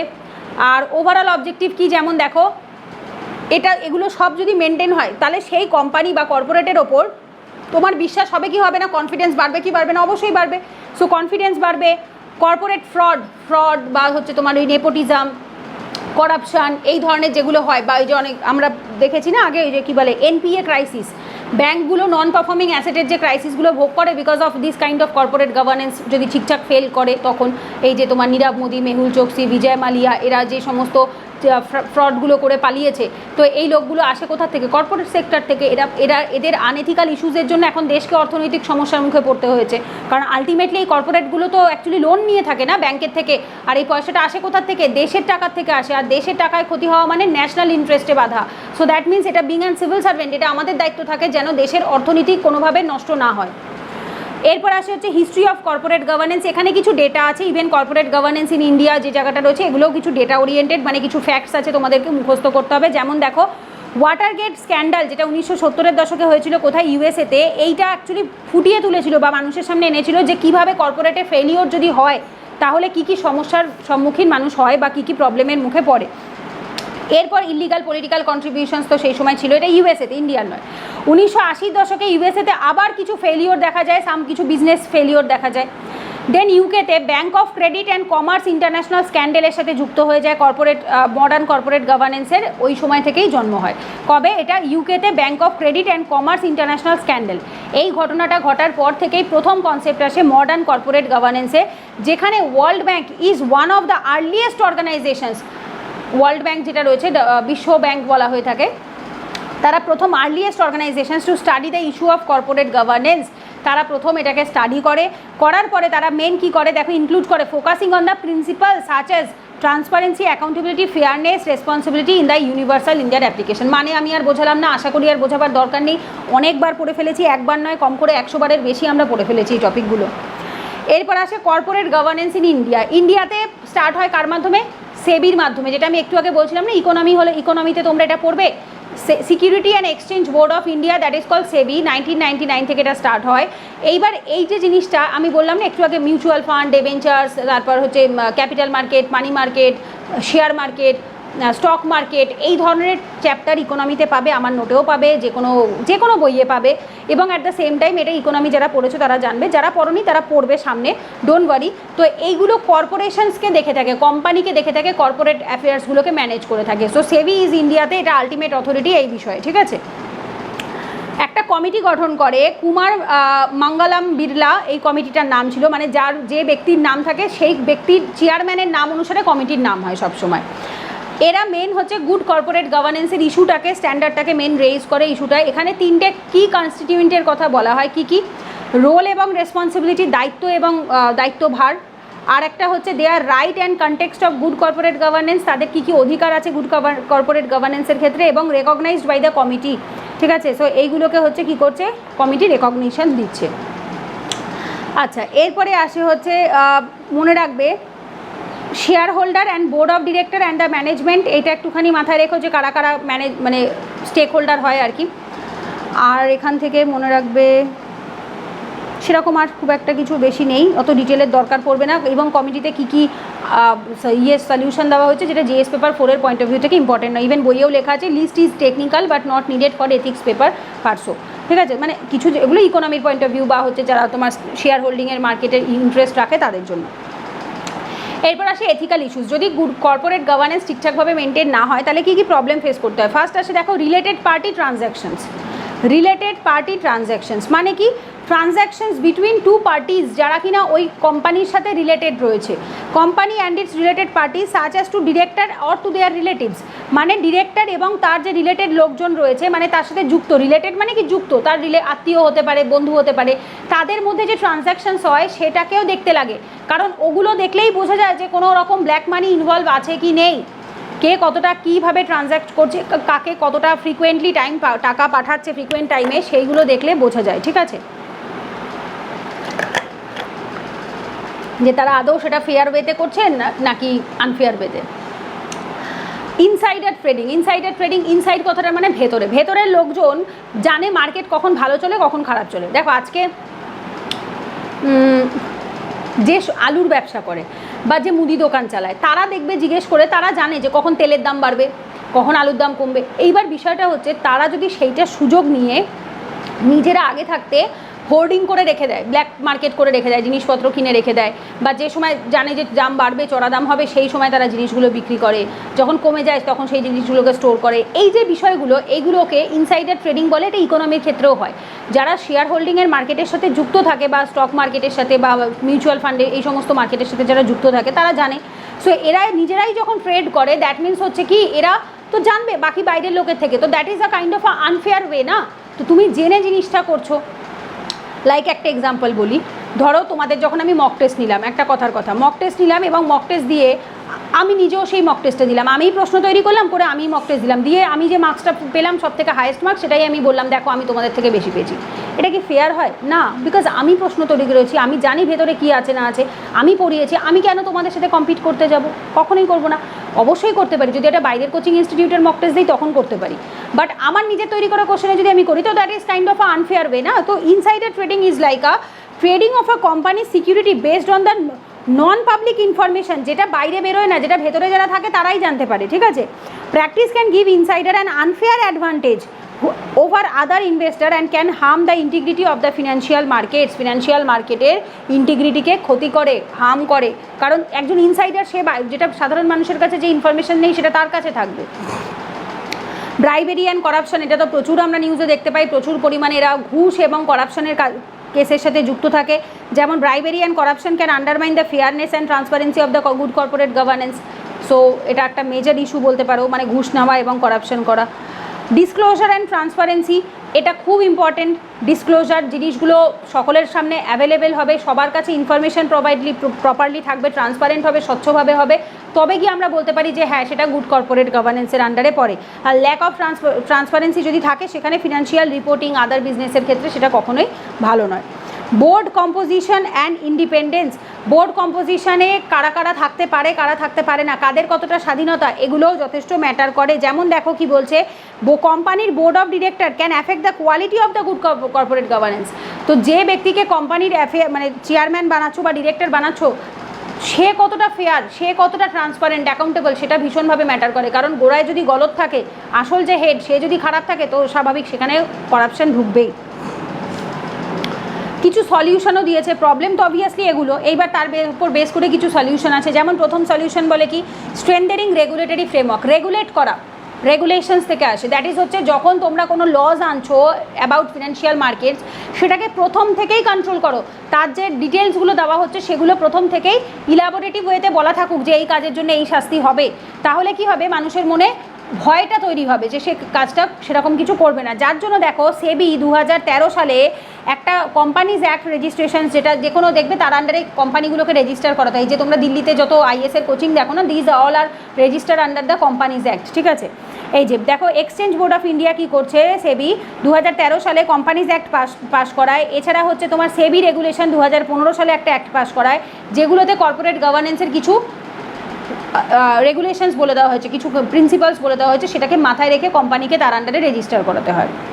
প্রোমোটিং এথিক্যাল লিডারশিপ, ভালো লিডার হলে অবভিয়াসলি সেটা আমি এইমাত্র বললাম, যদি ডিরেক্টর যদি খারাপ হয় তা স্বাভাবিক তার ভেতরে করাপশন ঢুকবে।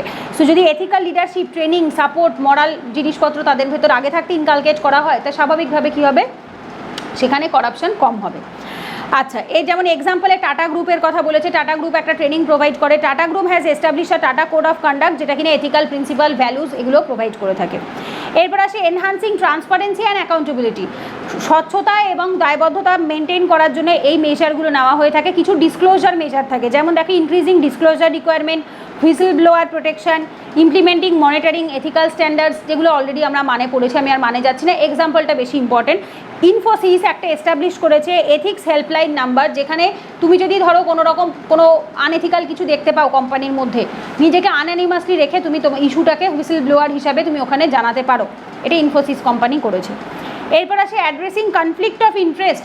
কনফ্লিক্ট অফ ইন্টারেস্টও আমরা আগে এথিক্সে বুঝে গেছি, যখন দুটো প্রবলেম বা দুটো ইস্যুজের মধ্যে আমাদের একটা কনফ্লিক্ট হয় যে এটা না ওটা, তো that is call conflict of interest. সেইটাই বলছে এখানে যে companies can address this issue by establishing clear policy. ধরো কোম্পানি যদি নিজের পলিসি সম্পর্কে, এথিক্যাল কর্পোরেট গভর্নেন্সের কিছু এথিক্স থাকে, আমরা এর আগে ফার্স্ট ক্লাসে পড়েছিলাম, সেটা যদি আগে স্ট্যান্ডার্ড ওয়াইজ মেনটেন করে দিয়ে দেয় যে এটা এটা এটা তোমাকে মানতে হবে, দ্যাট টাইম তোমার মনে কোনো দ্বৈততা থাকবে না যে আমি কি করব। বোঝা গেছে, তুমি তোমার ব্যক্তিগত জীবনে এথিক্যাল থাকো, কোনো কেউ বাধা দিচ্ছে না, বাট যখন you are being a part of the company এবং তুমি সেখানে কাজ করছো, সেখানে তোমাকে এটা মাথায় রাখতে হবে, আমাকে ওই কোম্পানির এথিক্স মাথায় রাখতে হবে। তাতে আমার যদি এটা মাথায় থাকে, সবসময় মুখস্থ থাকে, তাহলে কি হবে, তোমার কোনো রকম দ্বৈততা আসবে না, তুমি একদম ডিরেক্ট ডিসিশন নিতে পারবে। আর যেটা কারা করেছে, যেটা করেছে উইপ্রো কোম্পানি, ঠিক আছে। Wipro has established a policy that requires director and senior management two disclose any material interest or the conflict of interest, ঠিক আছে। সো এই জিনিসটাও important. Last topic that is হচ্ছে ফস্টারিং স্টেক হোল্ডার এঙ্গেজমেন্ট, যেটা বললাম প্রত্যেকটা স্টেক হোল্ডারকে সেক্ষেত্রে engage করতে হবে, তার ভেতরে ইনভলভ করতে হবে। কারণ হচ্ছে এরকমটা যেন না হয় যে কেউ একজনের ওপর দায়িত্ব দিয়ে দিচ্ছে, না, সবার ওপরে দায়িত্ব বর্তায়। সকলেই যদি আমরা মনে করি আমরা এথিক্যাল থাকবো, তাহলে আস্তে আস্তে পুরো সোসাইটিটাই বদলে যাবে। যেমন এক্সাম্পলে হিন্দুস্তান ইউনিলিভার লিমিটেড বা হাল যেটা রয়েছে, তারা কি করেছে, সাস্টেনেবল লিভিং প্ল্যান তৈরি করেছে, যেটা কিনা কোম্পানির এথিক্যাল এবং সাস্টেনেবল প্র্যাকটিসকে ডিফাইন করে, যে কীভাবে আমরা সাস্টেনেবল ওয়েতে জীবন ধারণ করতে পারি, কীভাবে আমরা নৈতিক ওয়েতে জীবন ধারণ করতে পারি। তো এই এক্সাম্পলগুলো খুব ইম্পর্টেন্ট, এক্সাম্পলগুলো মাথায় রেখো। একটা সেবি করেছে, প্রথমটা একটা ন্যাশনাল লেভেলে, তারপর 3টে কর্পোরেটের এক্সাম্পল দিয়েছি, টাটা, উইপ্রো, ইনফোসিস, আর লাস্টেরটায় দেওয়া রয়েছে হাল বা হিন্দুস্তান ইউনিলিভার লিমিটেড। এইবার ধরো এইগুলো কি হয়ে থাকে, এগুলো হচ্ছে corporation, these all are corporate. তো যখন আমি এইটা, তোমরা আগের দিনও আমাকে জিজ্ঞেস করছিলে যদি পার্সোনাল এক্সাম্পল কখন দিতে পারি, কোন সিচুয়েশনে কোন এক্সাম্পল হয়। কোশ্চেনে কী জিজ্ঞেস করেছে তার উপর বেস করে হয়। যদি তোমার পার্সোনাল ভ্যালুজের ওপর কোশ্চেন আসে, দ্যাট টাইম তুমি তোমার নিজের ব্যক্তিগত জীবনের ভ্যালুজের এক্সাম্পল দিতে পারো। বাট কোশ্চেনে যদি কর্পোরেট গভর্নেন্স থাকে, তখন তুমি তোমার নিজের ব্যক্তিগত, যে হ্যাঁ আমি আমার ব্যক্তিগত জীবনে কীভাবে এথিক্যাল লিডারশিপ প্রোভাইড করেছি, আমার ব্যক্তিগত জীবনে কীভাবে আমি ট্রান্সপারেন্সি অ্যাকাউন্টেবিলিটি প্রোভাইড করেছি, এটা আমি বলতে পারি না। বোঝা গেছে? কারণ তোমাকে ব্যক্তিগত লাইফ পার্সোনাল ভ্যালুজের কোশ্চেন করেনি, পার্সোনাল এথিক্সের কোশ্চেন করেনি, করেছে কর্পোরেটে কীভাবে এথিক্স থাকে। সো তোমাকে এক্সাম্পলও কর্পোরেটেরই দিতে হবে। আর যদি তোমাকে জিজ্ঞেস করে পার্সোনালের ওপর বা র্যান্ডাম, যদি ধরো কোনোভাবে জিজ্ঞাসাই না করে যে কোনটা পার্সোনাল বা কোনটা এথিক্যাল কোনটা কর্পোরেট, তখন তুমি তোমার মন মতো এক্সাম্পল দিতে পারো। কিন্তু এমন নয় যে প্রত্যেকটা জায়গাতেই পার্সোনাল এক্সাম্পল ভালো, ডেলি লাইফের এক্সাম্পল ভালো। এথিক্সে অবশ্যই পার্সোনাল এক্সাম্পল, ডেলি লাইফের এক্সাম্পল দেওয়া যায়, বাট সেটা যুক্তিসঙ্গত হতে হবে। তোমাকে প্রশ্নে যেটা জিজ্ঞেস করেছে তার সাথে অ্যান্সারে সেটা মিল থাকতে হবে। কোশ্চেনে জিজ্ঞেস করছে কর্পোরেটের এক্সাম্পল আর তুমি বলছো তোমার ব্যক্তিগত এক্সাম্পল, পুরোটা কেটে দেবে, কোনো নাম্বারই পাবে না। বোঝা গেছে? তো situation wise, question wise example বদলাবে। তো এখানে তোমাদের 7 নাম্বার চ্যাপ্টার কমপ্লিট। রাতের যে 8টার যে ক্লাসটা আছে, ওই ক্লাসটাতে আমরা 8 নাম্বার চ্যাপ্টারের হাফ করব, আর আগামীকাল কালকের ক্লাসটাতেও 8 নাম্বার চ্যাপ্টারের হাফ করব। ঠিক আছে? কালকেও এরকম একটা সকালের টাইমে দিয়ে দেবো, কারণ যেহেতু আমাদের লাস্ট 2টো ক্লাস ডিউ হয়েছে, সো দ্যাটস ওয়াই একটু লেটে চলছি বলে আমি আগে থাকতে আর কি ক্লাসটা করিয়ে রাখবো। ঠিক আছে? তো চলো ক্লাসটা কমপ্লিট করলাম, নেক্সট ক্লাসে দেখা হচ্ছে। আচ্ছা, বাড়িতে পড়ো, যেহেতু এটা রেকর্ডেড ক্লাস, যদি কোনো ডাউট থাকে, কোশ্চেন থাকে, টেলিগ্রাম গ্রুপে জিজ্ঞেস করে নেবে, অথবা লিখে রাখবে। ডাউট ক্লিয়ারিং সেশন যেদিন লাস্ট সব ক্লাস কমপ্লিটের পর যে ডাউট ক্লিয়ারিং সেশন আছে সেদিনকে জিজ্ঞেস করে নেবে। ঠিক আছে?